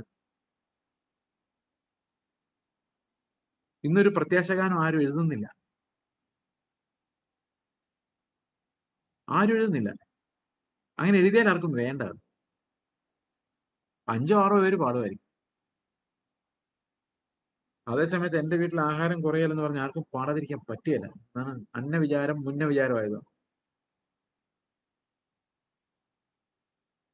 അതുപോലെ അടുത്ത കാലത്ത് ഇറങ്ങിയൊരു പാട്ടാണ്, പ്രത്യാശഗാനമില്ല, ഇങ്ങനത്തെ പാട്ടുകൾ ഈ പറയുന്നത്. എന്റെ പുരയ്ക്കകത്തു വരാൻ കേട്ടിട്ടുണ്ടത്? ബാക്കി പാടാൻ എന്നെ കൊണ്ട് പറ്റാത്തതുകൊണ്ട് പാടുന്നില്ല. കാരണം ഇത്രയാണ് ഞാൻ കർത്താവിന് പറയുന്നത്, കർത്താവ് എന്റെ പുരയ്ക്കകത്ത് നീ വരരുത്, എന്റെ അകത്തേക്ക് വരല്ലേ, ഒരിക്കലും വരല്ലേ, പുരയ്ക്കകത്തും വന്നേക്കരുത്, നീ എവിടെയാണോ ഇരിക്കുന്നത് അവിടെ ഇരുന്നുകൊണ്ട് നീ എനിക്ക് രോഗസൗഖ്യവും നീ എനിക്ക് ആവശ്യമുള്ള പൈസ തന്നാൽ മതി, കൂടുതലൊന്നും. മാനസാന്തരപ്പെടാത്ത ഒരു ശതാധിപൻ, അവൻ വലിയൊരു വിശ്വാസം കർത്താവിന് മുമ്പിൽ കാണിച്ചതാണ്. കർത്താവെ നീ വന്നില്ലേലും കുഴപ്പമില്ല, സൗഖ്യമാക്കാൻ വേണ്ടിയാണെങ്കിൽ ദൂരെ ഇരുന്ന് പറഞ്ഞാൽ വരെ അത് നടക്കും എന്ന് പറയാൻ വേണ്ടി അതെടുത്തൊരു പാട്ടാക്കി. എന്തുമാത്രം കർത്താവിന്റെ പ്രസൻസ് ഇവർ ആഗ്രഹിക്കുന്നുണ്ട്. അപ്പൊ ശരിക്കും ഞാൻ നോർത്ത് ഇന്ത്യ പോയിട്ട് വരുമ്പോ സത്യം പറഞ്ഞാൽ ഞാൻ ഒരു വകയും വീട്ടിലോട്ട് മേടിച്ചുകൊണ്ട് പോകാത്ത ആളാണ്. എവിടെ ചെന്നാലും ഒന്നും മേടിക്കാറില്ല. ഈ ഗൾഫിലൊക്കെ പോയി തുടങ്ങിയപ്പോഴാണ് പാക്കൊക്കെ കെട്ടിപ്പൊതിഞ്ഞ് അവിടുത്തെ ആൾക്കാർ സഹോദരങ്ങൾ എല്ലാവരുടെ ബാഗിനകത്ത് നിറച്ചൊക്കെ തന്നുവിടാൻ തുടങ്ങി. അപ്പൊ ഒരു ദിവസം ഞാനിങ്ങനെ നോർത്ത് ഇന്ത്യയിൽ നിന്ന് ട്രെയിനിൽ വരുന്ന വഴിക്ക് എൻ്റെ മകനോട് ചോദിച്ചു, 5 വയസ്സുള്ളതാണ്, മോനെ പപ്പ എന്താ കൊണ്ടുവരേണ്ടത്? അപ്പം പറഞ്ഞു, പപ്പ ഒന്നും കൊണ്ടുവരണ്ട, പപ്പ നേരത്തെ ഇങ്ങ് വന്നാൽ മതി. ഭയങ്കര സന്തോഷമായി. അവൻ ഇങ്ങനെ പറയാറുണ്ടെന്ന് ആലോചിക്കാൻ, എൻ്റെ പെരയ്ക്കകത്ത് വരാൻ കർത്താവ് എന്തെങ്കിലും അല്ല പപ്പ എന്തെങ്കിലും എനിക്ക് ഗിഫ്റ്റ് വല്ലതും ഉണ്ടെങ്കിൽ അവിടെ നിന്ന് പാഴ്സൽ ഇത് അയച്ചു തന്നാൽ മതി. എൻ്റെ പുരയ്ക്കകത്ത് വരാൻ എന്താ ഇതായാലും ബാക്കി എനിക്ക് മറന്നുപോയി. നന്നായി. അപ്പോ അങ്ങനെ പറഞ്ഞാൽ എൻ്റെ വിഷമം എന്തായിരിക്കും? എന്നെ വേണ്ട, എൻ്റെ കയ്യിലിരിക്കുന്ന സാധനങ്ങൾ മതി. ഇങ്ങനത്തെ പാട്ടുകളിൽ ചിലവാകുള്ളൂ. എന്ത് ആവശ്യത്തോടെ ജനങ്ങൾ ഇത് പാടുന്നറിയോ? Because they don't have that inner eyesight, inner vision. എന്തിനാ കർത്താവ് നമ്മളെ വിളിച്ചേക്കുന്ന പോലുള്ള നിശ്ചയം. അതുപോലൊരു സാധനമാണ് അവൻ ആർക്കും കടക്കാരനല്ല. എന്തിനാ നമ്മൾ കർത്താവിൻ്റെ പറയുന്നറിയോ? വർഷങ്ങൾക്ക് മുമ്പ് ഞാൻ ട്രാക്ടർ എടുത്തുകൊണ്ട് റോട്ടിലൂടെ നടന്ന് ട്രാക്ടർ കൊടുത്തിട്ടുണ്ട്. കറുത്ത പുസ്തകം ചുമന്ന് കുറെ നടന്നിട്ടുണ്ട്. ഈ കറുത്ത പുസ്തകം ചുമന്നതിന്റെ കടം ഇപ്പം കർത്താവിൻ്റെ അടുത്ത് ഇരിപ്പുണ്ട്. ആ കടം നീ വീട്ടും എന്നുള്ള വിശ്വാസത്തിലാണ് ഞാനന്ന് ചുമന്നത്. ഇപ്പൊ വേണമെങ്കിൽ നിനക്ക് അതിന് പ്രതിഫലം തന്ന കടം അങ്ങ് വീട്ടാം. നീ ആർക്കും കടക്കാരനായിരിക്കുമല്ലോ, എനിക്ക് കടമുണ്ട്, അത് നീ വീട്ടിക്കോ എന്നൊരു പലിശക്കാരന്റെ മനസ്സാണ് ദൈവത്തോട് നമ്മൾ പറയും. ആ പുസ്തകം എടുക്കാൻ ദൈവമേ എനിക്ക് കൃപ തന്നതിനായിട്ട് സ്തോത്രം എന്ന് പറയുന്നതിന് പകരം ഇങ്ങനെ പാടുമ്പോൾ നമുക്കത് കുറ്റമായിട്ട് തോന്നില്ല, കുറ്റബോധമായിട്ട് തോന്നില്ല. അവൻ ആർക്കും ബാധ്യതയല്ല എന്ന് പറഞ്ഞ് എന്തിനാ പാടുന്നറിയോ? നിങ്ങൾ കർത്താവിനോട് എന്തെങ്കിലും ചെയ്തിട്ടുണ്ടെങ്കിൽ അവൻ്റെ നിന്നുള്ളത് മേടിച്ചോ. അവൻ അങ്ങനെ ബാധ്യതയായിരിക്കുന്ന ആളല്ല. നിങ്ങൾക്ക് ബാധ്യതയായിട്ട് വിചാരിക്കുന്നുണ്ടോ? ഉണ്ടെങ്കിൽ അവൻ്റെ നിന്ന് പൈസ മേടിച്ച സെറ്റിൽ ചെയ്തേക്കാം.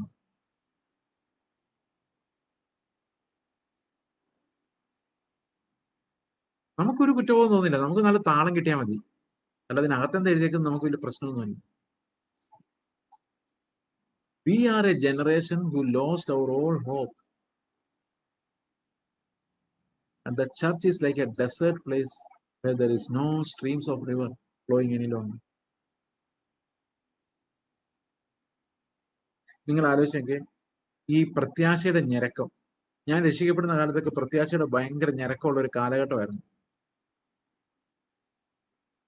അന്ന് ഞങ്ങൾ കാത്തിരിക്കുമായിരുന്നു, ചിലപ്പോൾ ഇനി കർത്താവ് രാത്രിയിൽ വരുമോ?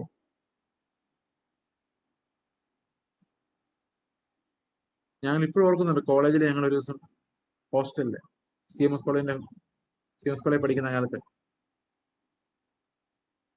ഞങ്ങളുടെ ഹോസ്റ്റലിൽ 4-5 പേര് വീണ്ടും ജനിച്ച സഹോദരങ്ങളുണ്ടായിരുന്നു. അപ്പൊ അതിന്റെ സീനിയർ ആയിട്ടുള്ള ഒരാളുണ്ട്. അദ്ദേഹം PGക്കാണ്, ഞങ്ങൾ ഡിഗ്രിക്കാണ്.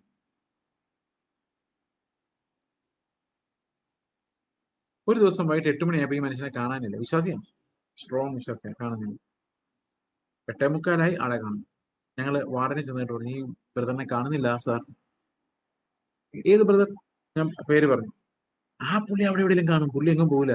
കാരണം പുള്ളിക്ക് ഭയങ്കര വിശ്വാസം, അയാൾ രാത്രി മതിലടി എങ്ങും പോകില്ല എന്നുള്ള കാര്യം. ഭയങ്കര വിശ്വാസമാണ്.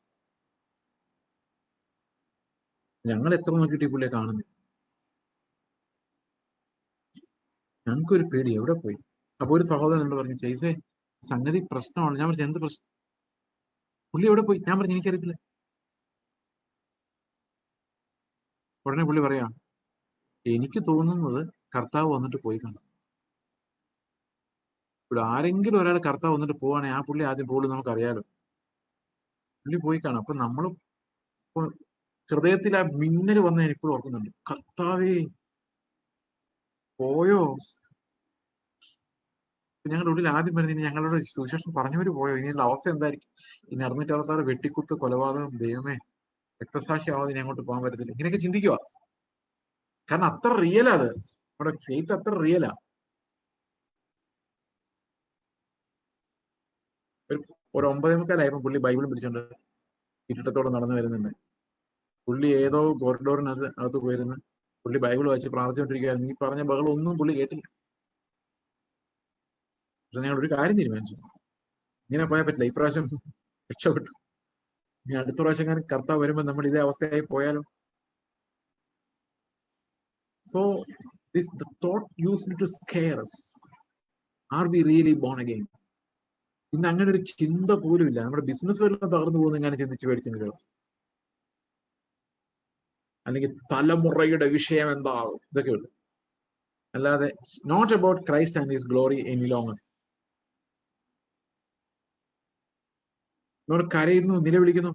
ഇനി നിലവിളിച്ച് പ്രാർത്ഥിക്കുന്ന ആൾക്കാരുണ്ട്, ഭയങ്കര കരഞ്ഞ് പ്രാർത്ഥിക്കും. പക്ഷെ എത്ര പ്രാർത്ഥിച്ചിട്ട് ആൾക്ക് മാത്രം ഒരു വ്യത്യാസവും ഇല്ല. ഞാനിങ്ങനെ പല ആൾക്കാരെ ഒബ്സർവ് ചെയ്തിട്ടുണ്ട്. ഇത്രയും പ്രാർത്ഥിക്കുന്ന ഒരു കർത്താവിന്റെ തന്നെ ഇത്ര ഇരിക്കുന്നല്ലേ, മുല്ലപ്പൂമ്പടി ഏറ്റുകിടക്കും കല്ലിനും ഉണ്ടാകും ഒരു സൗരഭ്യം എന്നല്ലേ പറഞ്ഞത്. ഇപ്പൊ കർത്താവിന്റെ അടുത്ത് ഇത്ര നേരം ഇരിക്കുന്ന ഒരാൾക്ക് എന്തെങ്കിലും കർത്താവിന്റെ സ്വഭാവം ഉണ്ടാവണ്ടേ? അത് ഉണ്ടാവുന്നില്ല, വഴക്കും ബഹളം മാത്രം ഉണ്ടാകും. ഇത് എന്തുകൊണ്ടാണെന്ന് ഞാനിങ്ങനെ ആലോചിച്ചു.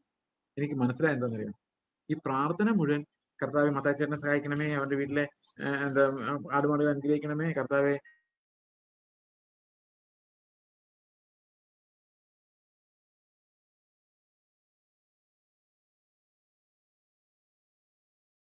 പേഴ്സണൽ ആയിട്ടൊരു കമ്മ്യൂണിക്കേഷൻ കർത്താവിനോട് ഇല്ല.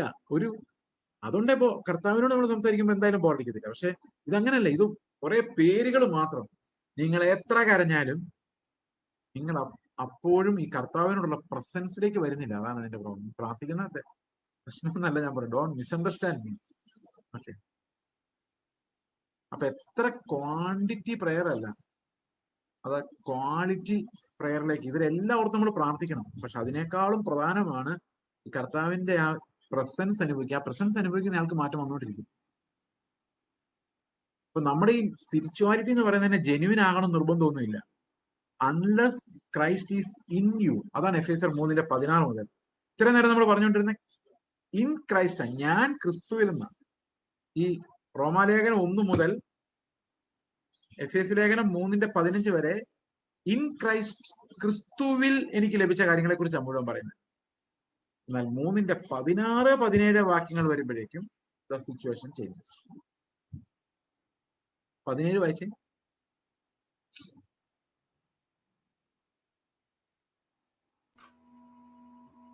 നമ്മുടെ ടൈം തീർന്നല്ലേ? Okay, I'm going to close. അവൻ തന്റെ മഹത്വത്തിന്റെ ധനത്തിനൊത്തവണ്ണം ആ അവന്റെ ആത്മാവിനാൽ ആ നിങ്ങൾ അകത്തെ മനുഷ്യനെ സംബന്ധിച്ച് ശക്തിയോടെ ബലപ്പെടേണ്ടതിനും. അകത്തെ മനുഷ്യന്റെ ബലം, വിശദീകരണം അതാണ് കേട്ടോ. നമ്മൾ അതിനെക്കുറിച്ച് വിശദമായിട്ട് എടുത്തത്. അകത്തെ മനുഷ്യൻ ബലം പ്രാപിക്കുന്നു. അടുത്തത് എങ്ങനെയാ ബലം പ്രാപിക്കും? അടുത്ത വാക്യം. ക്രിസ്തു വിശ്വാസത്താൽ നിങ്ങളുടെ ഹൃദയങ്ങളിൽ വസിക്കേണ്ടതിനും. നിങ്ങളുടെ ഹൃദയങ്ങളിൽ, കണ്ടോ, തിരിച്ചാ, ക്രിസ്തു നിങ്ങളുടെ ഹൃദയങ്ങളിൽ വസിക്കാൻ. അപ്പൊ ഇത്രയും ധനമുള്ള ക്രിസ്തു നമ്മുടെ ഉള്ളിൽ വസിക്കുന്നു പറയുന്ന അർത്ഥം അവൻ നമ്മുടെ ജീവനായി മാറുന്നു. It becomes our life.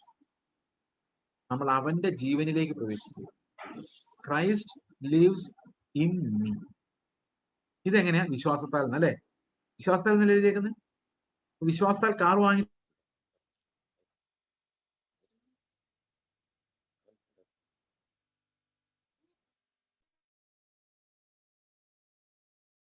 അത്രേ ജീവിക്കുന്നത് എന്ന് വിശ്വസിക്കുന്നു.